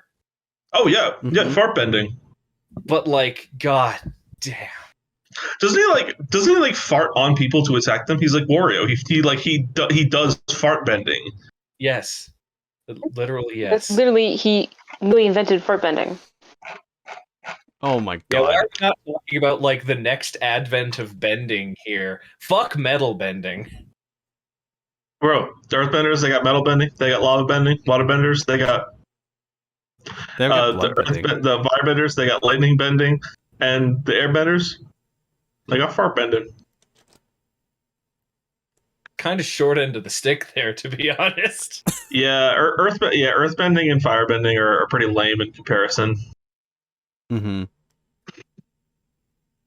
Not to talk about world building, but Zaheer being, gaining the ability to fly as like a specialist airbender technique, I actually didn't mind. It was a little on the nose that we literally only discussed that in that episode that he gets it, but I digress. Mm-hmm. I kind of love that. Honestly, I love Zaheer. I mean, I've been itching, I've been dying to talk about Zaheer this whole time. Yeah, let's talk about the villains. No, Brooke, what do you think about the legacies of the gang? I was personally very disappointed that we never got to see all of the gang together, aside from like the black and white flashbacks. And again, I will reiterate one more time. I don't like that Toph became a cop. But yeah, I did like Swamp Toph. Swamp Toph was very tough, and I was very happy about that. I was like, that's very good. Mm-hmm. I was sad we didn't get to see more Zuko. I was sad Katara was literally just a healer again, just in the background healing, and it was like, Katara deserves more than this. It would have been really cool to see old Zuko, old Toph, and old Katara all come together just for like one episode, just to see them still have that chemistry and now the history behind it. Mm-hmm. Yeah. Imagine Toph, instead of becoming police chief, takes back the title of the Blind Bandit and runs underground fighting rings. Oh my god. Or gets into like the pro bending arena. Toph should have been a fucking pro bender. Yeah. Like that would have been so much better. She's showing Bolin tricks in the ring. Like, yeah, Toph should have been like a pro bending champion. She should have been like the Grand Master pro bender, coaching teams and shit. Oh my god. Nickelodeon, what the hell? That is a grand idea. What the fuck? Why out of everything did you have to make her a cop? Gabe, that's fantastic. All right, I just wanted to make sure we heard from Brooke on legacies. We can talk about villains now. Let's start with the one at the beginning. Naga. Oh, Amon? Did you say Naga? Yeah, Naga's the true No. Do you not like Naga? What? Yeah, no, Naga. I said Amon. No, you. Naga is the true villain mastermind of the whole series, don't you know? Why do you think we don't see any other polar bear dogs? She genocided her entire race and is tricking Whoa! Okay. Whoa. As a polar bear dog cub, Naga is separated from her family, and Korra finds her, and they survived a blizzard together. It's because she killed them all. She was No, that's not a separation. That's a. All right, my headcanon stands. No. All right, let's talk about Amon because I love. Naga's a good. Yeah, that's a good way to follow up after Good fucking villain. genocide. I liked him. I don't know. I'm glad the mystery that he was bloodbending was kept for a long time, and like the identity thing was kept for a long time. I'm glad it wasn't like a quick reveal. Personally, I'm glad the reveal was made public, though. yes. Like everybody saw this. There was no hiding the fact that he wasn't able to become a martyr. Mhm. Mm. you know what I love about Amon? Aside from everything, I kind of love him. He's a great villain. My favorite thing about Amon is that he canonically had built a gigantic 20-foot mold of his own mask to vandalize the Aang statue with it. That's panache right there. Yes. And I remember even when I watched this, I was like, "This is goofy as hell," but it kind of cracks me up to this day. This is just the funniest villain flex I think I've ever seen. The difference between a villain and a super villain. Presentation. Yep. He Oh. follows that. It's like. Oh, sorry, Tyler. Go ahead. No. Go ahead. I was going to talk about world building again. Go before I start. Yeah, no, I was just gonna say, like, for like a villain that is so like menacing and like terrifying, a little bit of goofy is fine. I like that. Oh, it's more than fine. I love it. Yeah. I mean, just yeah, Gabe's right, and just it contrasts so like it kind of just makes you like love him as a character a little bit more, because it's like, oh, there's depth. I mean, I don't know how much like a giant fucking mask is depth, but there's depth. Style. I quite like the whole equalist revolution. I thought it was a very interesting socio-political topic, and it does get brushed aside a bit after season 1, which saddens me quite a bit, because I definitely think non-benders would still be miffed, at least the ones that joined Amon's cause, especially to find out a bender had been manipulating you into a revolution to, make yourselves less than second-class citizens, even though they weren't really second-class citizens. It's like, there would still be people that would be really pissed about that. And to talk about Amon as a villain, yes, fantastic. I love how he ties back to the Gaang with his father being on trial and Sokka and Aang trying to put him away. And that one quip that they have in the trial flashback about bloodbending can only happen on a full moon. And Aang's like, well, actually, we have someone in our police force that literally invented metal bending. There are specialist benders out there. We believe this guy's a bloodbender. Like, that's very interesting, world building wise, character wise, and I believe I talked about that last episode. The specialist types of bending are really cool to me, but to see blood bending used in such a way, like, it threw me for a loop because I wasn't expecting it.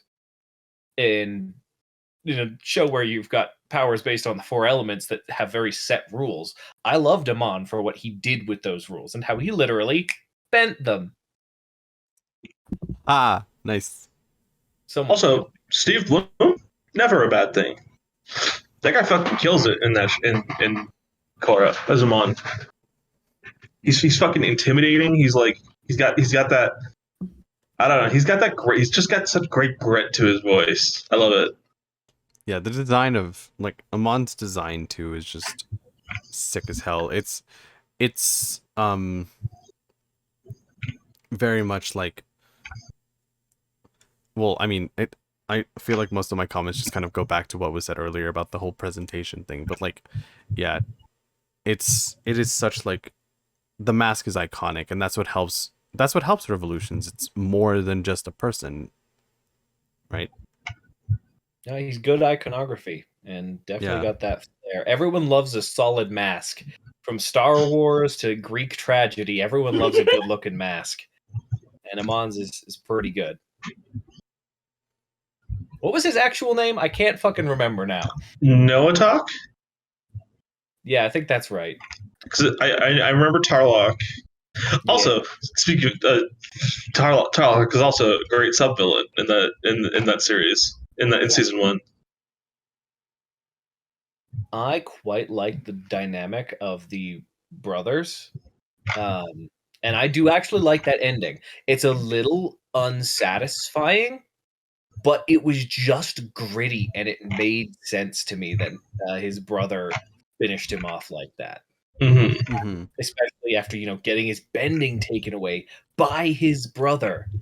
That was That was gritty, and that was... It's stone cold. It's stone cold. I liked it, personally. It'll be just like the good old days. Kaboom. Fucking, goosebumps. It was good. For a first villain, again, that only lasts one season because they didn't do a multi-season villain. I thought it was fantastic. Brooke, did you like the blood-eating asshole? Yes. I'm just disappointed that they didn't continue more with benders versus non-benders in following seasons. Yeah. Yeah. You have to fight a giant kite.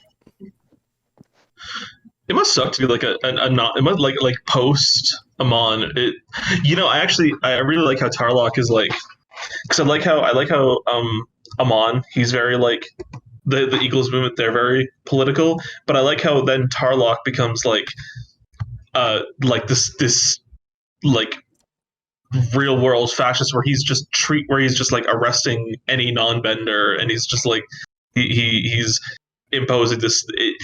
I thought that was really nuanced. I thought that was really good. That was a really good way to like sort of keep it like the actual world more nuanced than like non-benders bad. Which I mean, like I don't think anyone would have gotten that confused anyway. But I thought that was a great way to like sort of keep that going, and like keep there being like an understanding for like why non-benders have like such a grudge against benders, because some of them are in power and treat them like shit. I did like the political nuance through all of Korra. Yeah. Even season 2, the political nuance with the difficulties of monarchy and succession, like each of the political aspects of the 4 seasons really stuck with me. I quite enjoyed. But if we have nothing more to say in Amon, we can move. Do. Oh, you do? Yes. I like that he didn't kill people. He took their bending away, but he wasn't like there was almost like it was a bigger fear of it to me. Like, this is something you've had for your entire life. This is something that's made you special your entire life. And now you have to live without it. And then afterwards, after Korra figured out that she could give people back their bending, she didn't give it back to the people who were abusing it. The gang members and the gang leaders who used their bending to terrorize people, she had the ability to give it back to them, but she didn't, and nobody made her. And I liked that. Because it was kind of a fitting punishment, and it kind of goes to show that Amon was kind of right. Yeah. Which is very interesting. Yeah. I think to expand on what you've brought up, Marie-Soleil, it'd be one thing for like a leader to kill a whole bunch of people to kind of enforce a dangerous message onto a public, but taking away something that is integral to so many people instills so much fear within society, because those who do bend now can lose it. That would force them to either comply or that forces them to comply, because there is a fate worse than death. And that's such a cliche thing to say, but really, like, for like, you're right, like for someone or for people who have been gifted or have the knowledge of something that most other people or some other people can't do, losing that, some people aren't willing to lose that. They'd rather be dead. You know what? Sorry. Just one more point. And like, for the people that weren't his direct supporters, they wouldn't care as much. Because if he was just straight up murdering people, yeah, that's a bad guy. And everybody would be like, yeah, no, you can't just kill people just because they have bending. But even the people that weren't following him, though the non-benders could be like, so what? There are a lot of people that live perfectly fine lives without bending. So what? He's taking away your bending. He's not killing you. He's not that bad of a guy.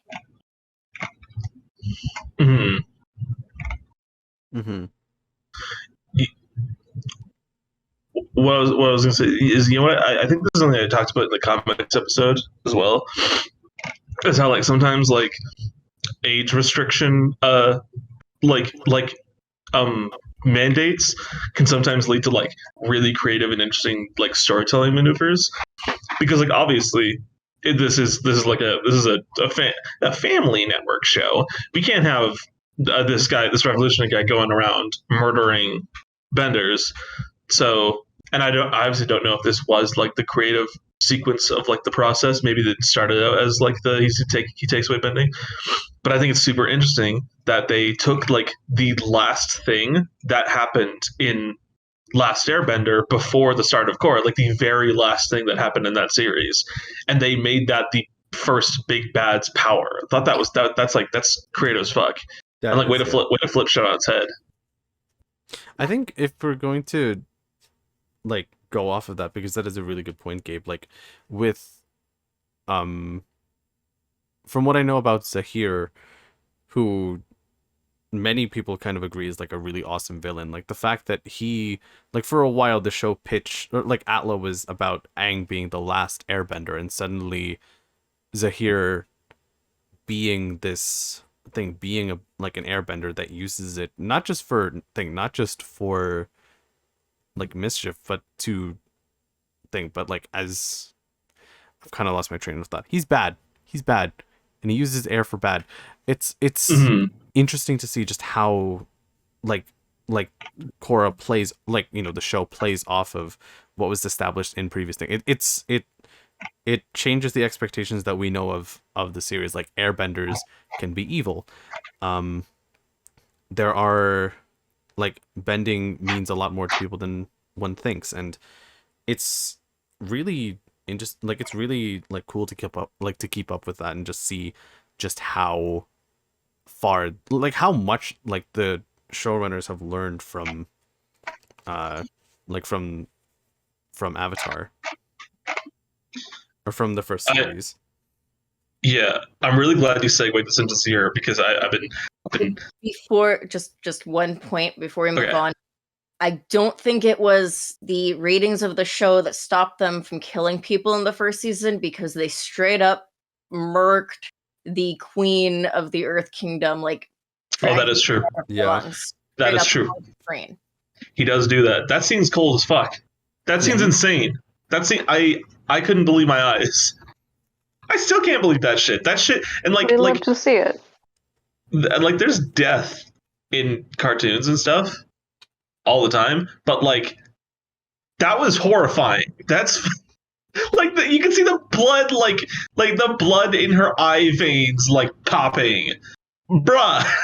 Yeah, that shit's crazy. I completely forgot about that, because like I think the reason I forgot about it is that I think like there's like a total just separation in my head between like season 1 and 2, and then as soon as Zaheer steps in, and shit goes fucking wild. Are we officially on Zaheer now? Is there something that you want? Do we really want to skip by season 2 that badly? We kind of already talked about Unalaq, though. Yeah, I feel like we've said our piece about Unalaq. Okay, not great. I want to say one thing about season 2 villain. I really like how Spirit can also be evil, because it's talked about that Spirit is very good the previous seasons, and one thing that the whole show does is taking things that we initially thought were good, like the Avatar's connection to the spirit realm, and making it possible for evil. That's the only thing I actually like about Unalaq. Otherwise, yeah. And Death Kite is annoying. That like in the Last Airbender, whenever a spirit is causing mischief, it's because the spirit, or straight up harm, it's the spirit is corrupt. Something happened, people pissed it off, and the spirit wants revenge. But then in Legend of Korra, these spirits are doing, like, he's evil just because he's an evil spirit. The humans did nothing originally to piss off the evil black kite spirit thing. Just a bad guy. Just a bad boy. Bad boy. What you gonna do? What you gonna do when he comes for you? How'd you fight him? I can literally only think of the show Cops when I hear that, and now I'm. Let's move Zaheer, on. anyway. Zaheer. Very, very good. Good. He's a good bad, you know? I love him so much. Good, bad. Sorry. I might go so far as to say he's my favorite villain in like Avatar. All right. I sorry, what? I'm asking you a question. What was Zaheer's motive?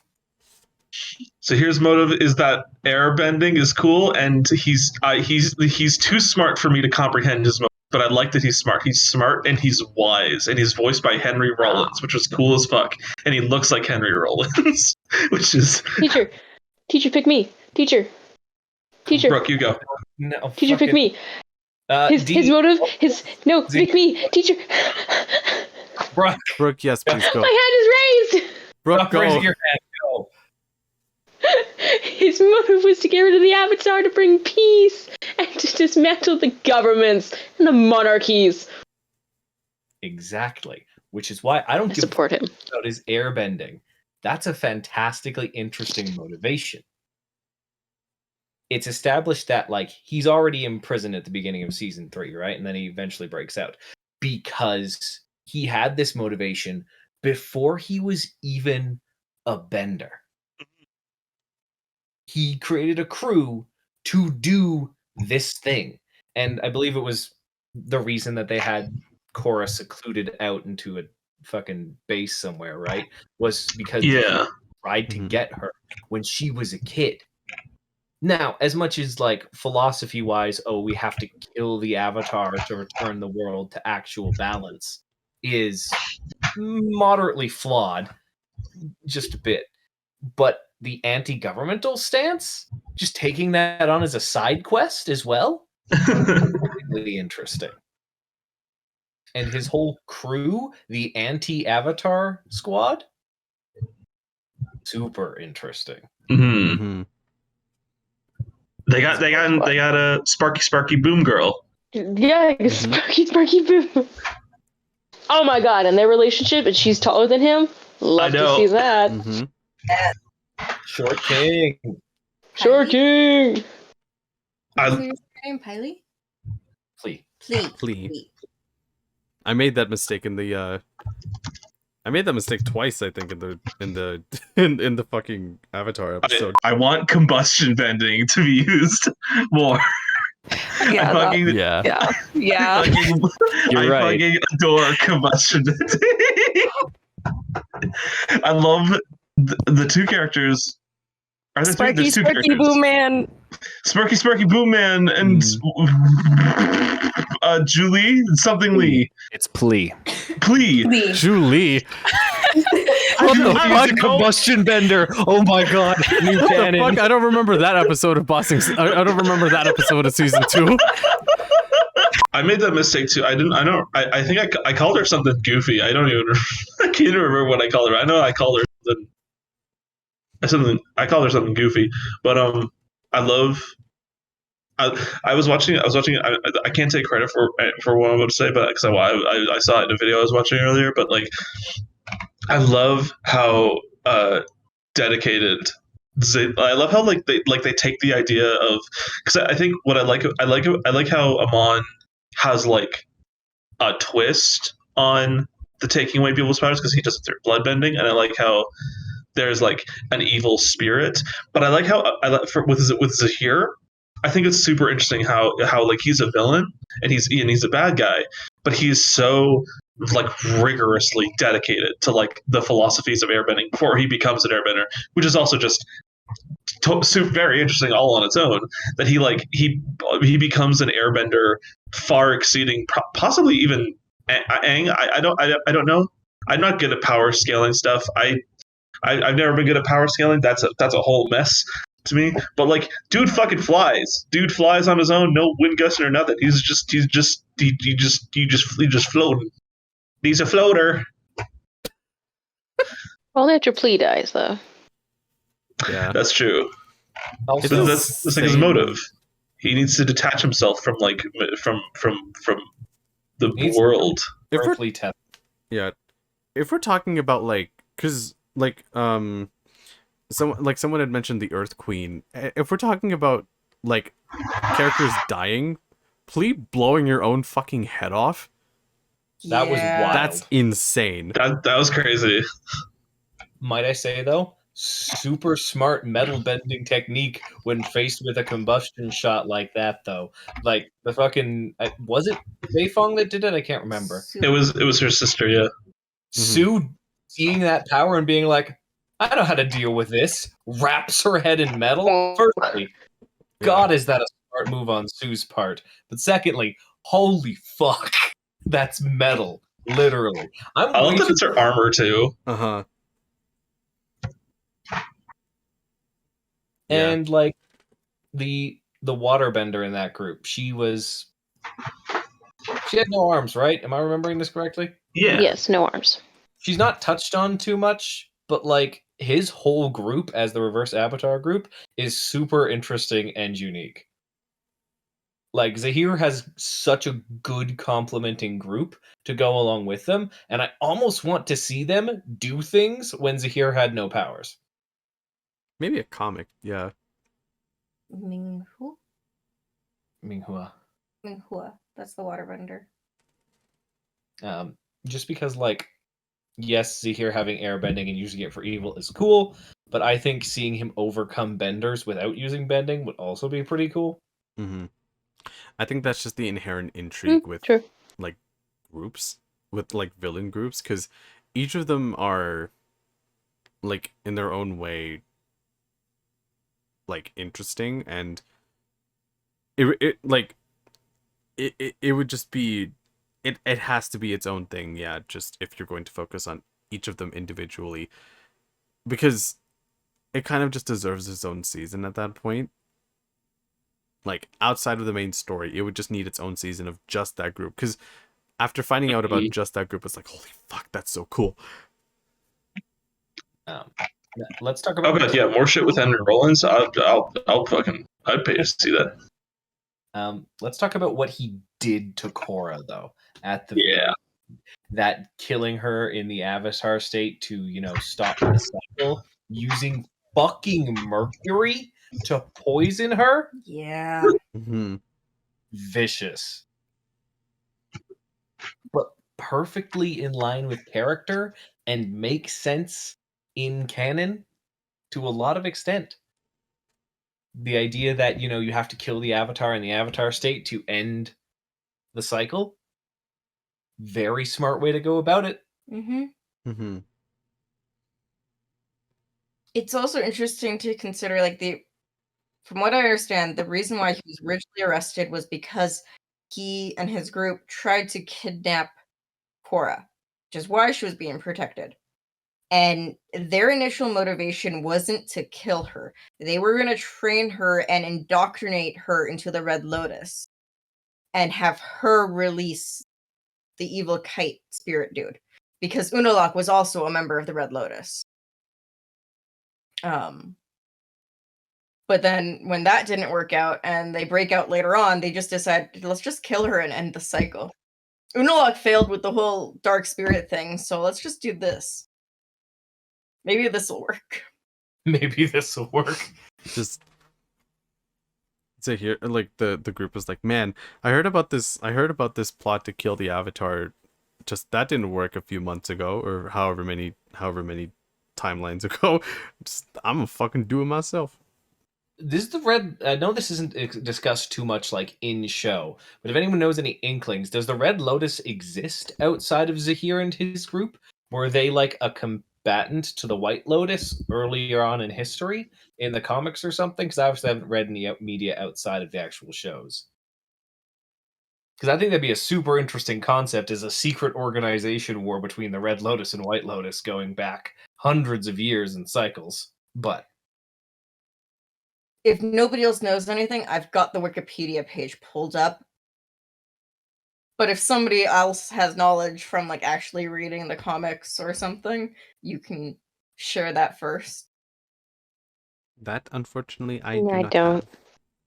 Okay. So according to the Wikipedia, The Red Lotus is a global, militant, and self-proclaimed anarchist organization funded by Zaheer, Yes. as a splinter fraction of the Order of the White Lotus after the 100-Year War. Okay. The organization operated through sleeper cells, keeping their existence unknown to the world. Their agenda is to have humans and spirits coexist again and usher in a new world order by dismantling the established nations and their leaders, which they originally planned to do by releasing Vatu from his prison within the Tree of Time, and later by assassinating world leaders and ending the Avatar cycle. So it is a recent thing. The only members who were publicly revealed were the all-powerful, influential individuals, the former chief Unalak, the true seer Aiwei? Yeah, sure. AIWEI, and the group of terrorists led by Zaheer. So yeah. Red Lotus would be interesting if it was a little older, but I guess it's fine. They showed up after the 100-Year War, and then but they didn't really make any large movements until they try to kidnap Korra. Why do I keep saying Katara? Because their names start with a K and they're both waterbenders from the Water Tribe. Very easy mistake. Yeah. Yeah, Zaheer, pretty good. Mm-hmm. Let's move on, unless anyone has any more comments on Flyboy. Flyboy's lava bender being the reason Bolin got his lava bending is a very good little arc. Especially because we saw him try to metal bend so much, and I was sure he was going to get it. I was sure ending of the season, Bolin would have metal bending. It was going to be like a life or death situation, and he was going to metal bend and save their lives. Yeah. I mean, that would have been lava bending instead, and it's so good. Yeah. It really subverted my expectation. It did. It did. Again, I love the specialist types of bending. God, I could go on about good world building that is. But and I still think his magma bending or lava bending comes from the fact that his family has both Earth Nation people and Fire Nation people. Mm-hmm. Mm-hmm. Yeah, that would make that. I don't. Is that ever clarified in the show? Yes. No. Isn't it?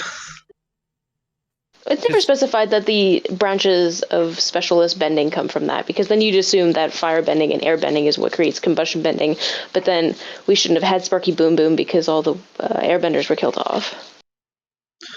Some people argue that all of the airbenders weren't killed off because it is said in The Last Airbender that they laid out traps with old relics to catch airbenders that escaped. And that it is possible the new airbenders who gained the ability after the harmonic convergence were descendants of airbenders who had lived in hiding, and they didn't have access to their bending, but it was brought about after the whole spirit issues. But those are just fan theories. And apologies. It is established that Zuko, Mako, and Bolin have one firebending and one earthbending parent, but it is not confirmed if that's the hereditary spawn of magma bending. Yeah. Because, we see all of their fucking Earth extended family. That's a hell of an episode.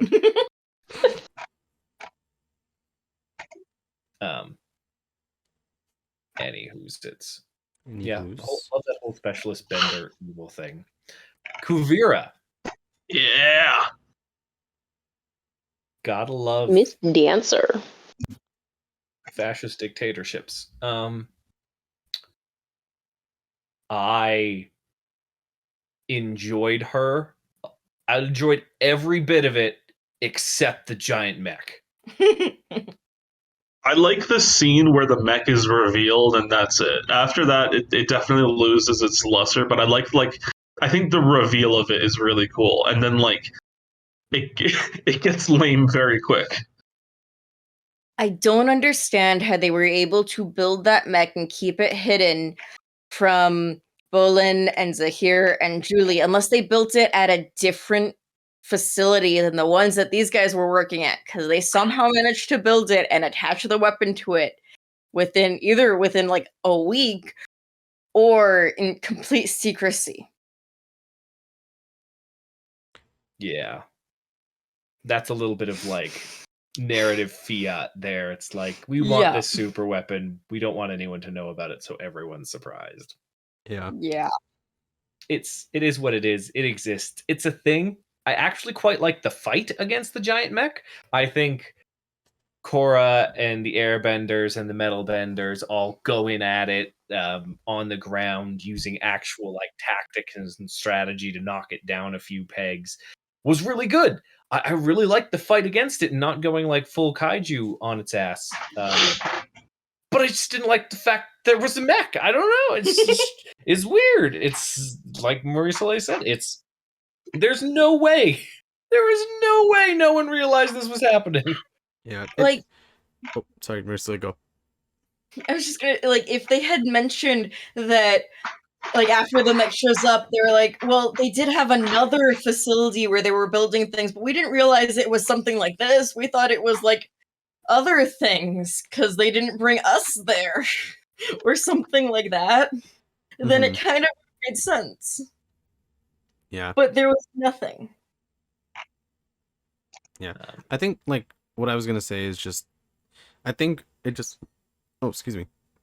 It's just some nice thing to look at. Like, were it not for what Tyler said about how, like, they didn't go full kaiju fight on that again, like, that's what makes it interesting, but ultimately just a giant mech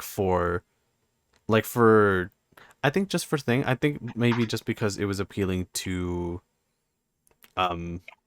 like teens and kids still, it's something big and flashy to look at. It's a big super weapon, and that is supposed to raise the stakes. I think we all kind of agree now that like raising the stakes doesn't always necessarily mean bigger gun or big gun. Well, no, or that like raising the stakes is necessary. Like not to jump back. This is still I don't want to like get off topic, but I think something that I do like I think raising the stakes is like this. It's a bad habit in like as in TV as like seasons progress along, and like I totally forgot to say this about Zaheer when we were talking. But what I love about the finale of season 3 is how it's like an extremely low stakes event. Like the world is not in danger. This is a very personal, close conflict with these characters, and it's so much more like visceral. And I do feel like with Kuvira, the raising of the stakes at the end, like I feel like I like a lot about Kuvira, which I'll get to that later. But like when just about the mech, I feel like it's a little bit. It felt like very forced stake raising that like didn't actually help the show. Yeah, and when you look at like Amon, who had such a presence in season 1, how do you make your big overlord leader even more intimidating than a mask? Giant fucking mech. That's the answer. No, the fuck it's not. Like, and yeah, like to address the raising of the stakes thing, it's I don't understand why entertainment nowadays still thinks of, and this is maybe just me ranting, but it's just when people think of raising the stakes, it literally means like physically raising it and not maybe like emotionally or mentally, because when you focus on such close conflicts and such personal conflicts to raise stakes, I love that. I really, really, really adore that. And it's because of just how it affects your characters, how it affects how these characters change and grow. That's what makes it interesting. Yeah, like a big gun is a very big physical threat for the entire world, but like, does the character really learn something aside from the people that tell that character, oh my god, you saved us, I was working this one minimum wage job or something? I don't fucking know. But just it's like, you don't really learn anything when you're just faced with a big physical threat, because if you're the Avatar especially, you can defeat that, and Korra does defeat it. But when it's your very like existence, and when it's your very power that is being conflicted, and that is what is on the line there. That's what makes I think that's what makes like big superhero romps or like big power romps, I think, very interesting, because yes, you can just have a bigger, more intimidating physical threat, or you can tear the character apart. And from what I hear of season 4, it's like okay, that's cool, giant mech, whatever. Well, Rant over. Ripping your character apart. The beginning of season 4 does start with Korra just torn to shreds. And I don't like time skips. I think I've established this a few times. I hate time skips. A 3-year time skip between the ending of season 3 and the beginning of season 4, and everything except the unification of the Earth Kingdom remains kind of static, annoys the shit out of me. It really does. I understand that they needed to establish that the Earth Kingdom was going to be reunited by Kuvira, and 3 years is a reasonable time to do that. But I just don't like time skips. Really fucking don't. Regardless, Korra at the beginning of season 4 is once again in the shitter. She's still reeling from the poison. She's still having hardcore PTSD and flashbacks. And that's very interesting because once again, she's fought a villain that kicked her ass 6 ways to Sunday. This is number 3 in a row, all in like the span of a year or two. I would be in the shitter too if I got my ass handed to me that much. And I like that. I did like that at the beginning of season 4, that Korra was so down. And Kuvira starting off as such like a noble, bright figure, reuniting the Earth Kingdom, was so interesting in contrast, because it's the Avatar supposed to be doing the reuniting and the heroic stuff, but the Avatar is in fucking underground boxing matches, suffering from mercury poisoning and fucking hallucinations, whereas this other person is uniting their country. And yes, we find out that they're, power-hungry egoists who believes they know best for everyone in the world. But reuniting your country and nationalism as a driving force for initially good turning evil is a very interesting character arc and very interesting political nuance that I love about Kuvira. I think is interesting about Kuvira is how it does the thing. It sort of doesn't. It does like the opposite of the thing that a lot of the previous villains in Korra has done, where it does reincorporation of ATLA stuff, but like different.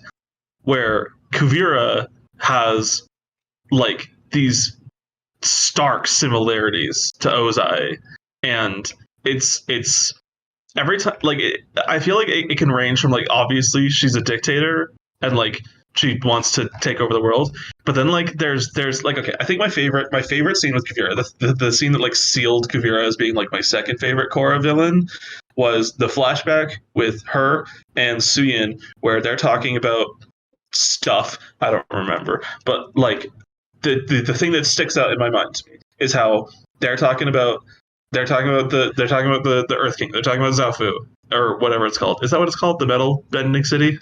Zaofu. Yeah. They're talking about it, and they're talking about stuff. And Kuvira is like, but we've made so much progress in Zaofu, and we need to share our progress with the world. I love it. It doesn't call attention to the fact that like that's Ozai's whole deal, but it just drops that shit. That was I remember on my second rewatch that I did like after I had watched ATLA, that shit like clicked in my brain, and I was like, oh my fucking god, that's smart as hell. And what I love about that is that like it's because earlier in this episode I criticized Unalaq for just being Tarlok. Did I say that? I don't know if I said that. I don't know if I actually said that out loud, but it's definitely my opinion. We're implying it, yeah. He's just Tarlok. But what I like about Kuvira is that like she's not just Ozai. She's like a repetition of Ozai's rhetoric, and she's like history repeating itself. It's super interesting. I agree. And like one of my favorite bits is that she wants the Republic City lands back because that's traditional Earth Kingdom territory. And I realize they do go into this a bit in the extended stuff for the comics and how they turn some of the former Fire Nation colonies into Republic City, Zuko and Aang did. And they talk about that whole displacement thing. But the inverse of it is also true. Should the Fire Nation not have given all those lands back that they took during the 100 Years' War? Should they not have? At what point is generational displacement too far gone? At what point does colonialism become imperialism, become nationalism? And that's something that they tackled a bit with Kuvira in wanting Republic City back. And it's a very interesting topic. And Kuvira is obviously on one greater side of that argument. I kind of wish that with the end of at the end of hers that she wasn't, because it's the start of a redemption, and like this since the TV show didn't go on, you can't get like a redemption arc off of her, obviously, but it's the start of redemption. She apologized. She's like, yeah, Korra is right. She saved my life. I'm doing the wrong thing. I surrender to my punishment. I kind of wish that when they were in the spirit world, the spirits took her to that one prison, like that area with the fog where they forget their memory, where the one guy from the Fire Nation ended up after fighting the ocean spirit. I kind of wish something like that had happened to her, because like she was abusing spirit energy for her weapon and her mech and everything. It kind of would have been like poetic justice, in my opinion, that since she had been trying to utilize spirit energy, the spirits are the ones that choose her punishment. That would have been.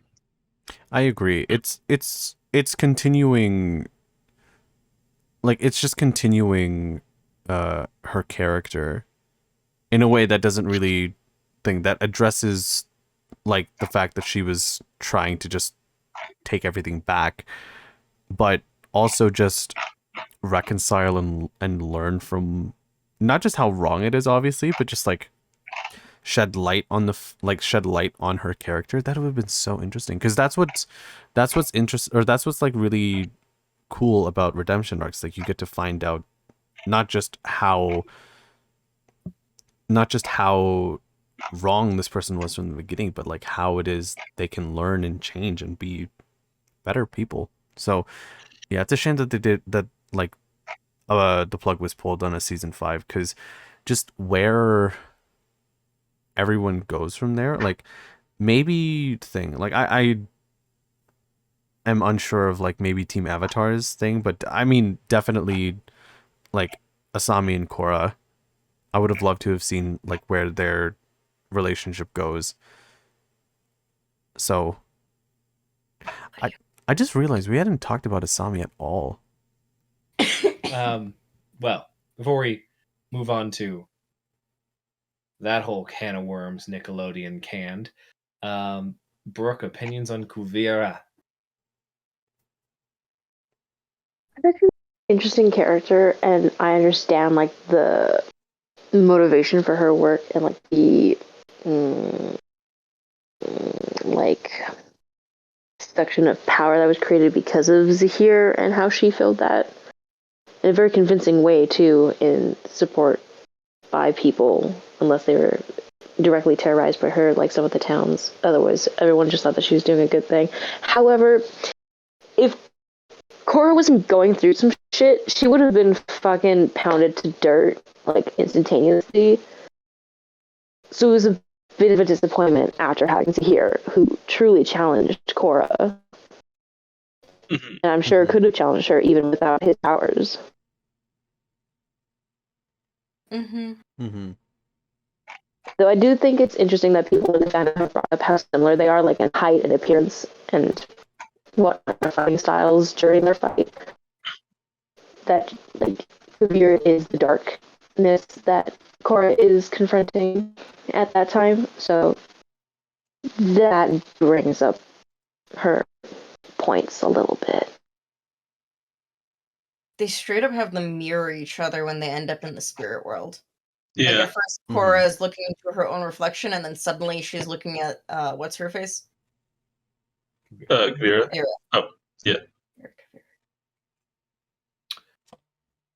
Like, one thing on the whole arc, the spirits just deciding to piece the fuck out instead of helping fight Kuvira, even though she's literally draining spirit energy after, all of the things that have gone on, it still doesn't feel... Because the 4th season is literally named Balance, right?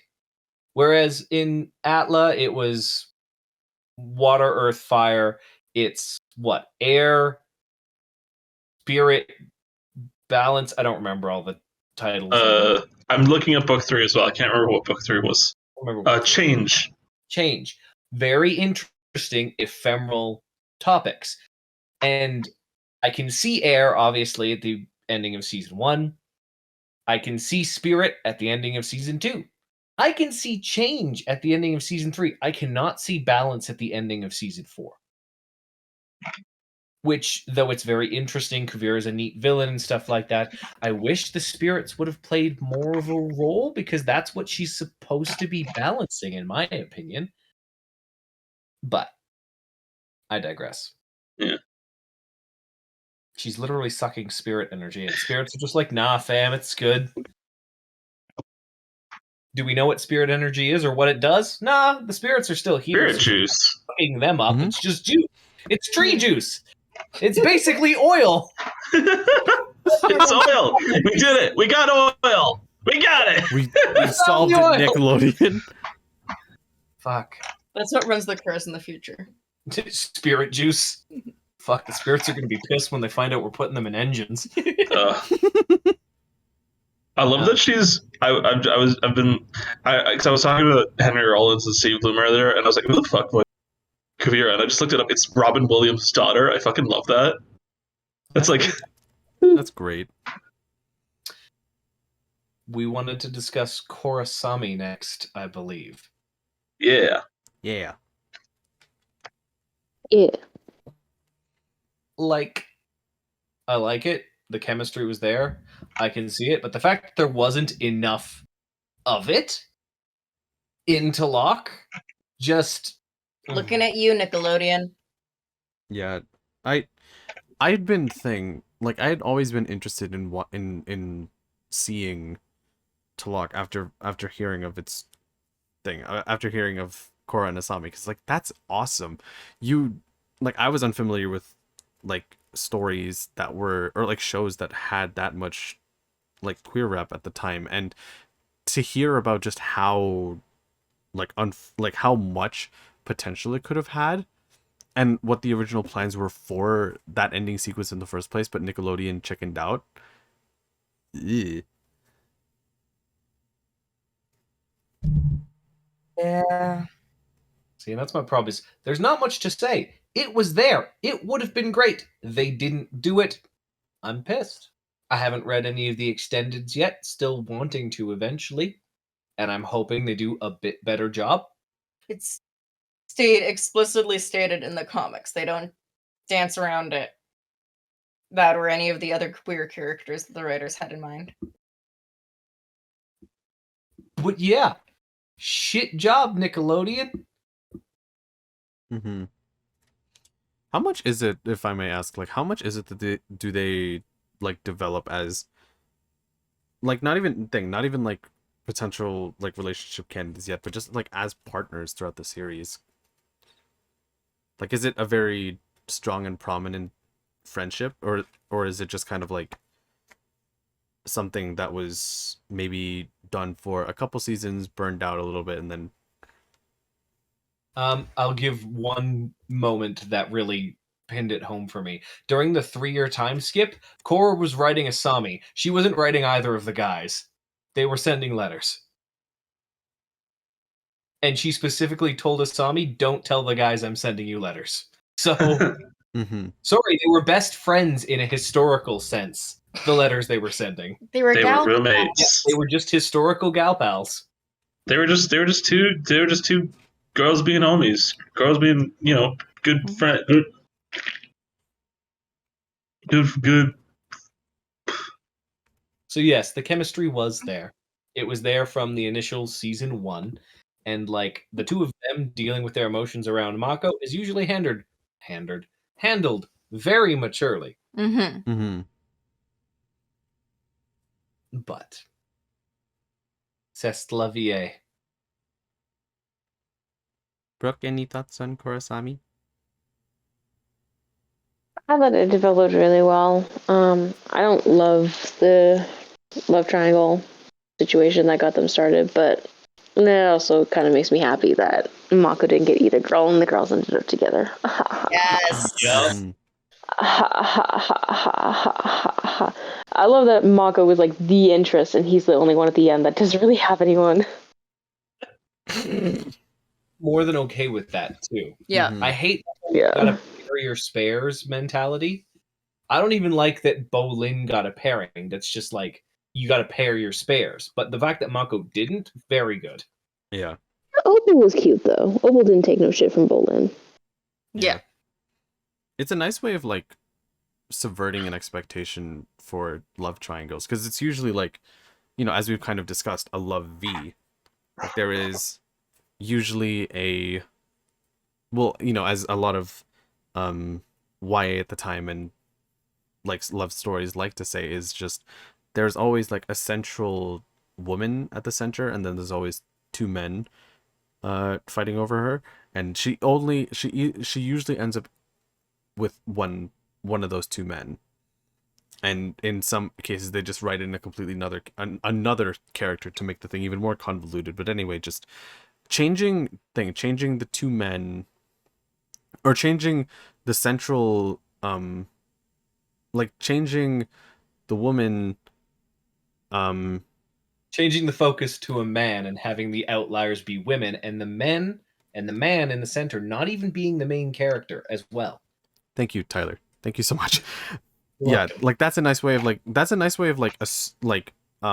exploring it at first, but suddenly the two women now ending up together in the end, that's really interesting. Mm-hmm. It just draws up more interest for the series as a whole, because then it's like, oh, they're really doing something different here. Like, we should watch it. Because if not for like the series itself, people were definitely going to know about that. They were going to know about KorrAsami one way or another, and like to everyone's own expectations and wants, just having that, like addressing that kind of like relationship is like will get more people watching.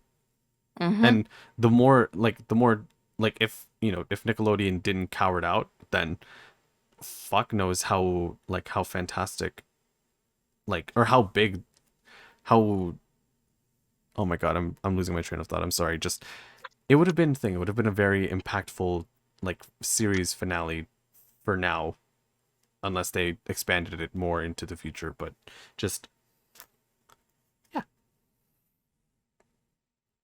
I think we've discussed Nickelodeon's cowardice well and truly. Yes. If you want to see queer representation from the Avatar, read the comics, because they actually explicitly state that Korra and Asami are together. They also have Korra talking to Kaya Aang's daughter about whether or not Aang would have been okay with her being in a relationship with another woman, and then Aang's daughter being like, I'm not straight, and Avatar Kyoshi is also not straight. Mm-hmm. Comics can do a lot more. Yeah. So. Anyways. KorrAsami. Bueno. Do it better next time, people. Side characters, while we're on character talks. If we want to move on, that is. Because I think we're all a little bitter at Nickelodeon now, so. It's also getting late. I was going to say we should probably each discuss a side character that we really enjoyed to wrap ourselves up. I'll make mine really quick then. Well, I mean, you guys can expand on this when you get to it, but just Varric and Shuli. Very interesting pairing. Yes. Because as someone who saw Varric and was like, he's interesting. He's certainly supposed to be like a little bit more out there, so I want to see just how that pairing as a couple introduced together, like I wanted to see how that relationship develops. So, do you want me to spoil it? Do you know the ending? I do not. Do you not know the ending, or do you not want me to spoil it? You can spoil it. They get married. Aww. That's the very ending, is their wedding, and it's actually fantastic. And the proposal is cute and hilarious. Perfect. Julie, do the thing for the rest of our lives, and it was fantastic. Aw, that's cute. Yeah. Which is why, like, our profile picture right now is their wedding. It's them at the altar. Yeah. Because we thought it was cute. Oh, but yes, adorable. very interesting. Brooke, what was your favorite side character? Abu. Listen, I love Pabu. He's super cute. But in all honesty, a very small, tiny side character that I like is Rami Malek's character, the leader of the Wolf Bats. Oh, Zan. It starts with a Z. I know that much. I don't remember his name at all. It's making me sad. You want to go toe to toe with me, pretty boy? I think it's been a while since I watched that episode because I cannot picture. Oh no. Remember. It's Rami Malek. You know when she's on the date with Bolin, and then he's like, "Don't look at those people. They're the wolf bats." And then he comes over and he's like, "Hey, I can give you some private lessons if you want." Oh, that guy. There we go. It's one of the firebending teams. Yeah. The guys that were cheating. Yes.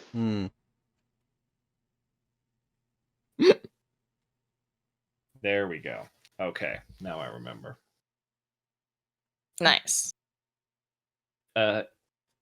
Gabe.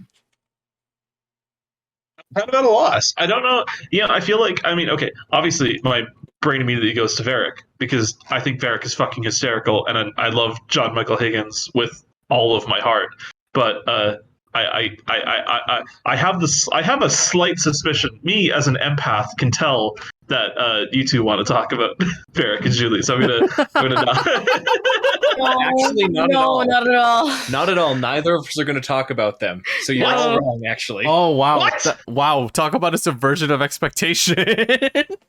Why would you assume such a thing? As an empath, I had a suspicion that he... I think you need to get your vibes checked. Me, an empath, suspecting I might be wrong.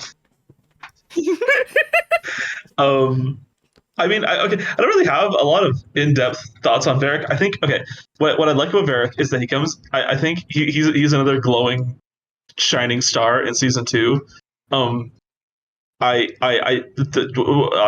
just say again, I think he's fucking hysterical. I think that I think the show kind of dropped the ball a couple of times with some of its comic relief characters. Milo, for example.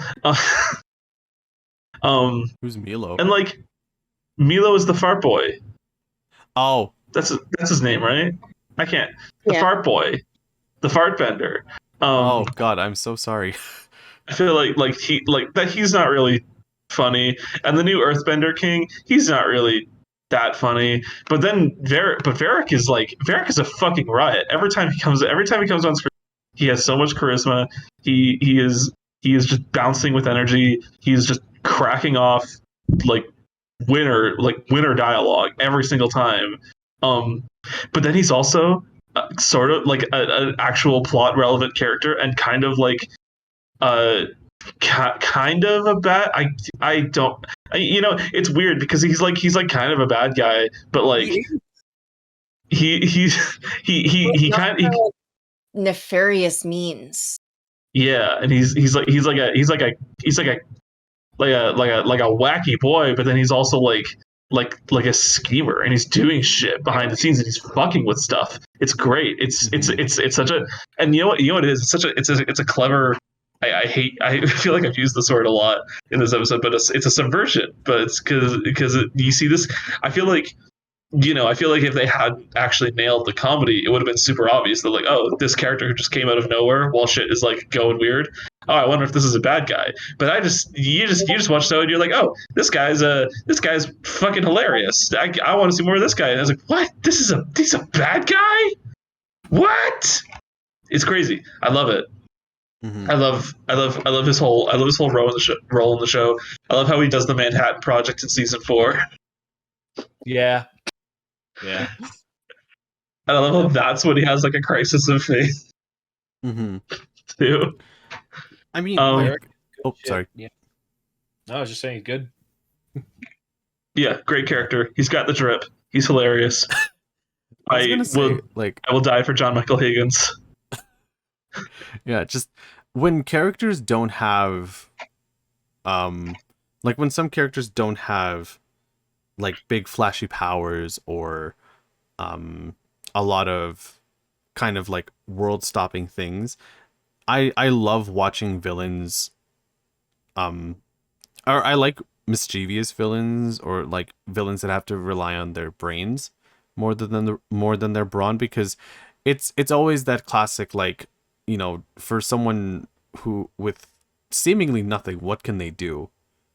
How is it that they become such a big influence over time? And from what I'm getting at, like, Varric is a very big persona.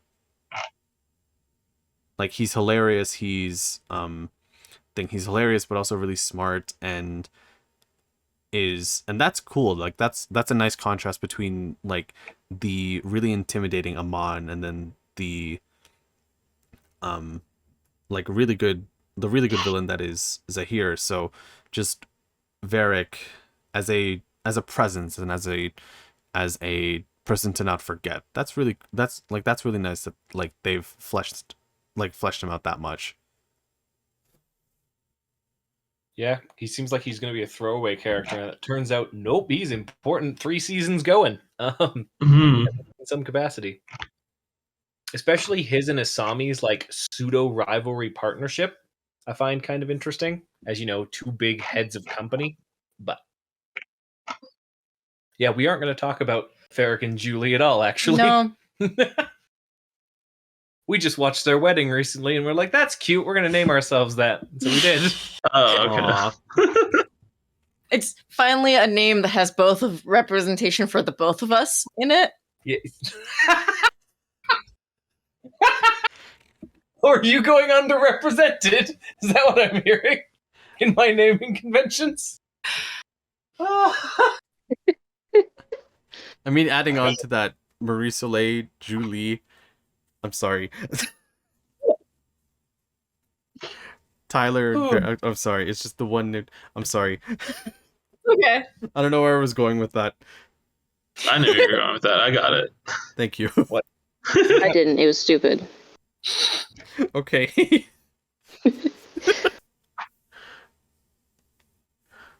So my side character is Boomy. Like, not only is he the oldest son of the Avatar Aang, he's the only one that that's not born, doesn't grow up with bending. Sure, he gets it later on, but he grows up, he makes a name for himself without magic powers as just a normal guy. Yeah, talking about him being a general and his military exploits, all kind of to, impress his father. He's done all of these amazing things without having any bending. Mm-hmm. And he sings about their asses multiple times. Also, the fact that he inherited Aang's goofiness. Yeah. Mm-hmm. Whereas Tenzin, inherited the airbending, but definitely not the goofiness. Oh, no. Yeah. It's such a nice thing. It's... Oh, sorry, Marissa, go. I was just making a comment, like, you'd think Tenzin would be, like, older, but he's actually the youngest in his family. Mm-hmm. Probably because he's bald.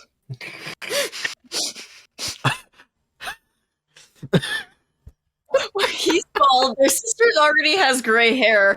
Boomy still has dark hair. Like, and he acts so goofy. You'd think he'd be the baby. Like, Yeah.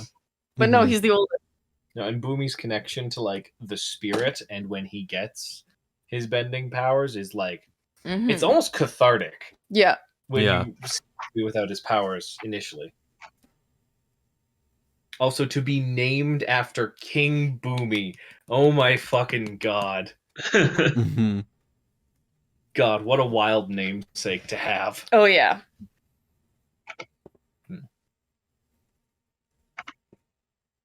Dean, was your favorite side character Varric? I can't remember if you spoke about him or not. Yeah, it was Varric. It was Varric and Julie, because like being introduced as a couple, that opens the potential for like not just one character to invest in, but two. But I think just on that philosophy, oh my god, just on that way of thinking, I think Tenzin's children also could have they also have the potential for really interesting stories. Like Milo, is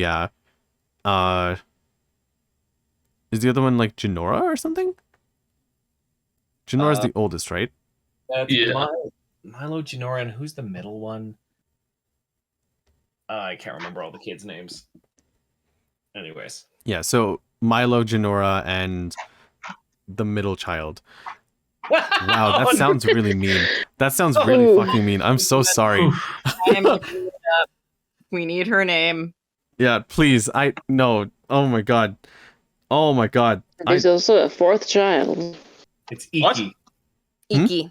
So Iki. That's Jinora, right. Iki, Milo, and Rohan. Okay. Who's the fourth child? Wait, there's a fourth one? The baby. Yeah. Oh, that doesn't count. Yeah, she gives. That counts. He counts. Babies don't count. Yeah, what do you mean? I unintentionally flubbed up when I said the middle child in the tone that I used. What the hell are you saying? Babies don't count. Gabe. Okay, so anyway, just it's another like focusing on like the family aspect of it. Like it's the same way with how I feel about like Izumi and Zuko. Just it's legacy characters. I don't know if that's the way of saying it, but it's characters that have a legacy to them. Like they are related to Aang. So how is it that they're like present and future, like how much of their present and future is influenced by what their grandfather is and who their grandfather was, but not only just their grandfather, but like their father, their aunt and uncle, like the friends that they have. Like how is it they become their own characters? How is it they become their own people? Because they are all relatively still young. So, you know, this, like, as the cliche goes, like they can become anything that they want. So like how much of it, like it's being framed like Jinora is honoring, because she has the airbending tattoos. It's like she's honoring or she's going to be a very like critical hand in maintaining the future of the Air Kingdom. But what of the other children? Like, who knows? Milo could just be a sniveling little shit for most of his life. But are we going to find that out? Does he grow as a character? Milo's the big bad of the next Avatar. Yeah, like it's. I think if you wanted to do another Avatar series, personally, if you want to do another Avatar series and still kind of keep it within the Aang family and not deviate too much into a completely new Avatar and a new into completely new territory, like altogether, I think focusing around like probably I think Jinora, because like as the oldest sibling, there's always a lot of like intrigue with how that character is, because with Tenzin he was the youngest but he ended up being the favorite. So how is that going to expand? We don't know. I want to like, that's my personal recommendation though. If they still wanted to stick closely to the Aang family. On the topic of legacy, And I think we should definitely talk about like a quick bit of future of the series in a moment, because that's very interesting to me, especially considering they do apparently have another project or two in the works. Just quickly, my favorite sides. Desna and Eska, Lunalock's kids, didn't like a lot of season 2. God, was Eska funny for me. I own you, Bolin. Come here, puppy. God damn. She got that mommy dom energy. Her enough. It was funny to me. Every scene with her, absolutely hilarious. Even like, I love monotonous characters in a certain way. I don't know what it is about characters that are like emotionally dead, just delivering dry ass comedy gets me every damn time. And Eska and Desna were it for me. Loved it. So funny to see Bolin have to deal with that fucking eccentric, effervescent Bolin dealing with Desna and Eska. Fantastic. But future of the series, I believe we talked about this a little bit last episode, but the next avatar on the cycle would be an earthbender. Come from the Earth Kingdom. Kyoshi right? descendant. Potentially. We know that the Earth Kingdom is now going to be a democracy as of the very end of Season 4. Prince Wu does state that he's absolving the monarchy, and he's going to allow people to vote in their ruler after Kuvira's whole debacle of reuniting everything. And with technology progressing as far as it is, give it 30, 40 years, we're into the 1970s and 1980s real world time. Right? That means Milo's going to be 30, 40 as one of the younger kids, which means that we're probably not going to see much of Aang's kids. Tenzin will probably be in the grave, but I don't know. We could see Mako's if he finds a girl. We could see fucking Varric and Julie's heir apparent. We could see all of Aang's grandkids. Like, there's so much potential, and I think I really want it. And I don't know if they're going to do it or if they're going to do it justice. Mm-hmm. I mean, that's the thing too. If they even decide to stick with the legacies of the characters that we all know, because like Korra may be a new avatar, yes, but there is still some relation to previous characters through interactions or like mentorships and whatnot. Just, I feel like like, in order for me personally, and this is me speaking, if they want to really try and do new, fresh things without ever trying to rely too much on the legacy of like Team Avatar 1 and, you know, by extension, Korra's legacy too, just like, I think a new avatar completely would be like unrelating to any of the characters previously would be pretty fresh.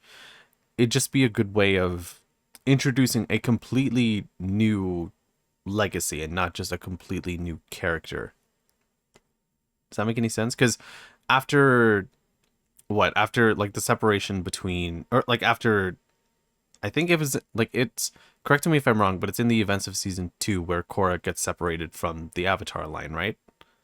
Yes. Mm-hmm. Yeah. So like it's basically a new defining history for the Avatar as a presence. So they could really go anywhere, I think. Yep. Also, considering the fact that Avatar Kyoshi lived to be 230 years old, Avatar Roku died at 80, and Aang died, I can't remember, but like they lived short lives compared to other avatars in the past. Korra could live for another 200 years before she dies and there's another avatar born. Like, in 200 years, are people even going to be able to trace their families all the way back to like earthbenders? Because there's intermingling between the different nationalities at the moment. You could have someone born like believing that they are from the Fire Nation, but really they're from a Fire Nation colony. and they trace their ancestry back to Earthbenders and be the next Avatar.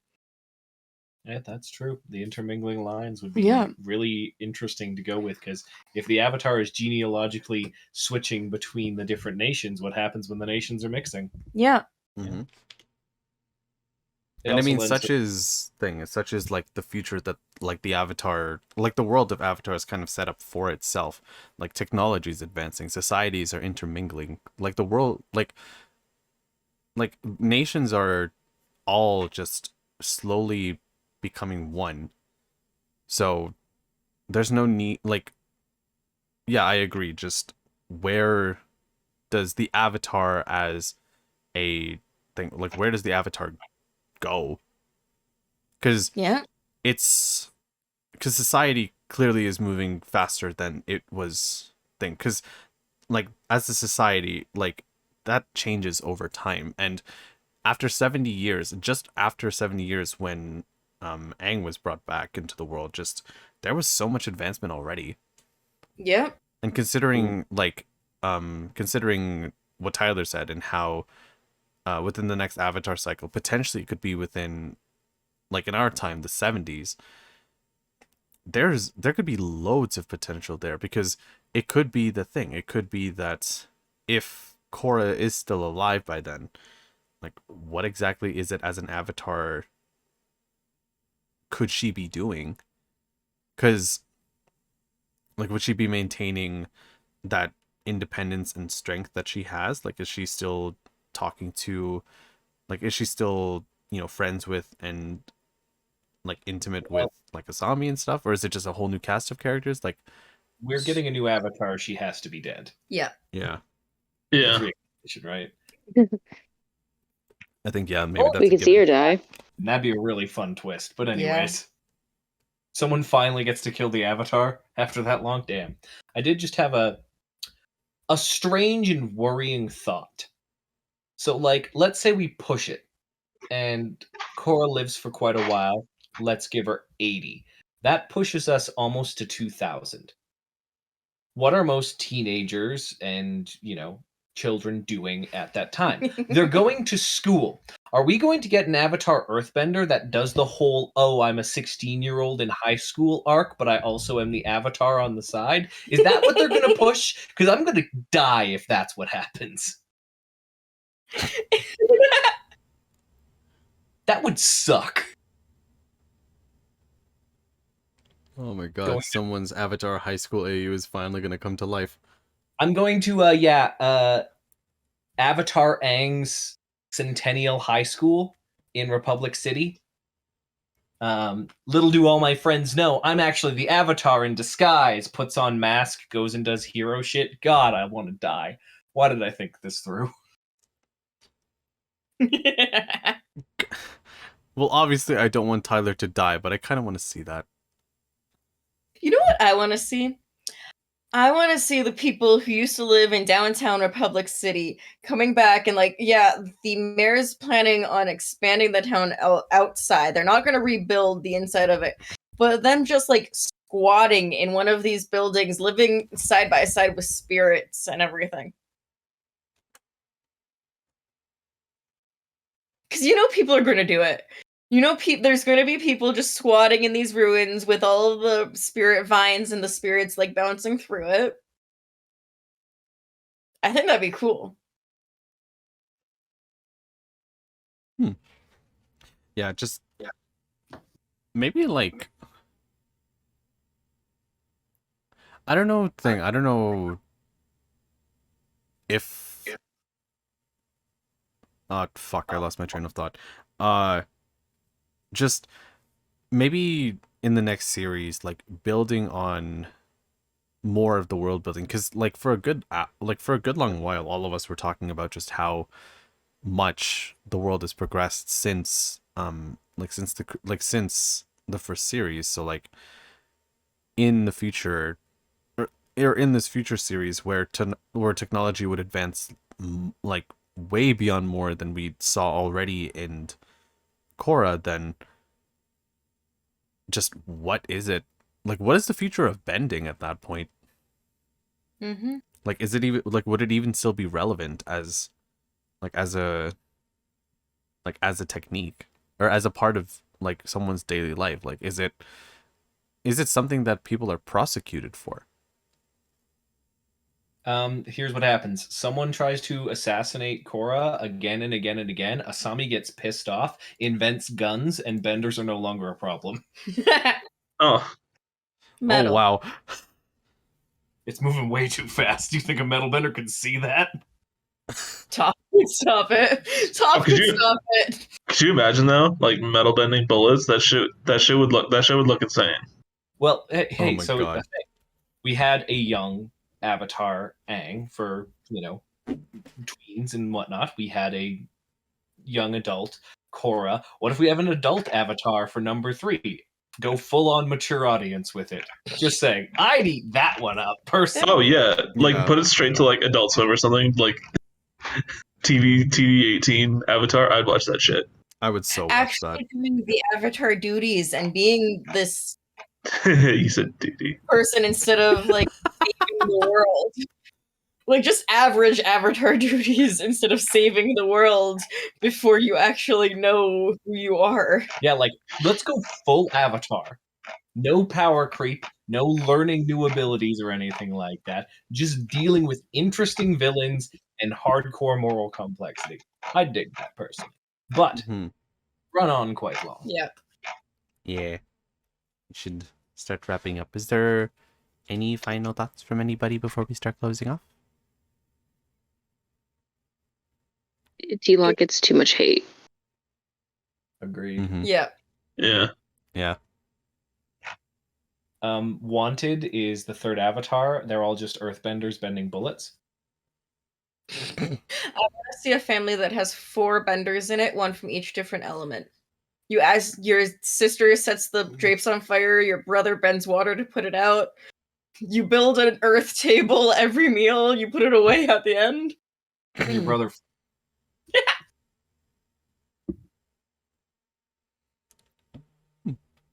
I think for any like last minute requests, I'll just double what was said already about a mature Avatar.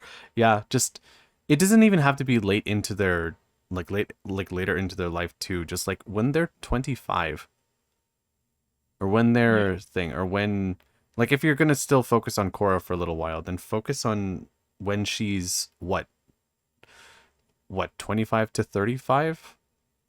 It's maybe. I don't know. Like it's usually like when Korra's in the prime of her life, quote unquote. So just Have you seen those ads? She's not in the prime right now. You could grate cheese on those things. Stop distracting. So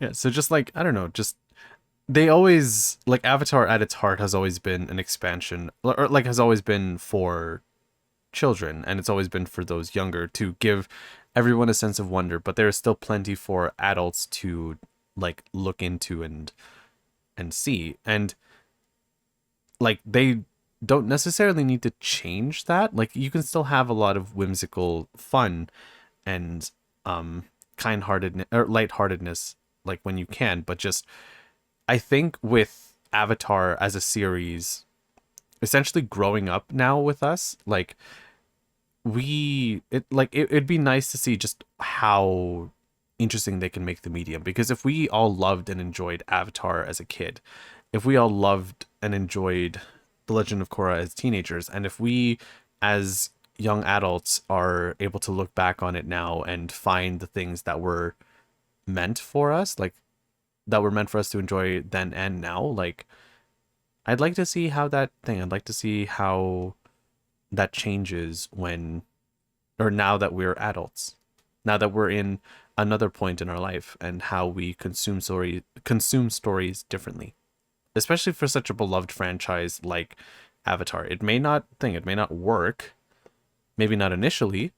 It may suffer, unfortunately, from the same thing that happens with The Legend of Korra, and maybe people don't know if they want it yet, but there is never anything that would I think like they would have to really intentionally fuck it up to tarnish Avatar's legacy, because it's just such a it's such a comforting one for me and for a lot of people. Just very, very kind to the soul, you know? I don't know. Seeing Korra get mercury poisoning wasn't necessarily kind to my soul, but I did enjoy it. Fair enough. But I do agree. At the very least, ATLA is soul food. Mm-hmm.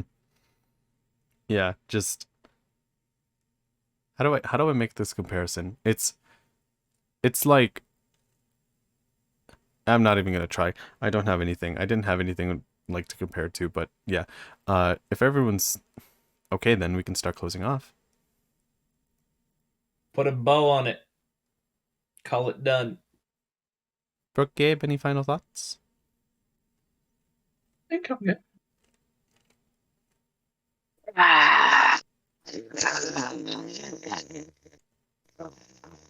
The goblin's back. Good thoughts. Good thoughts. Yeah. Shogo boom. Good.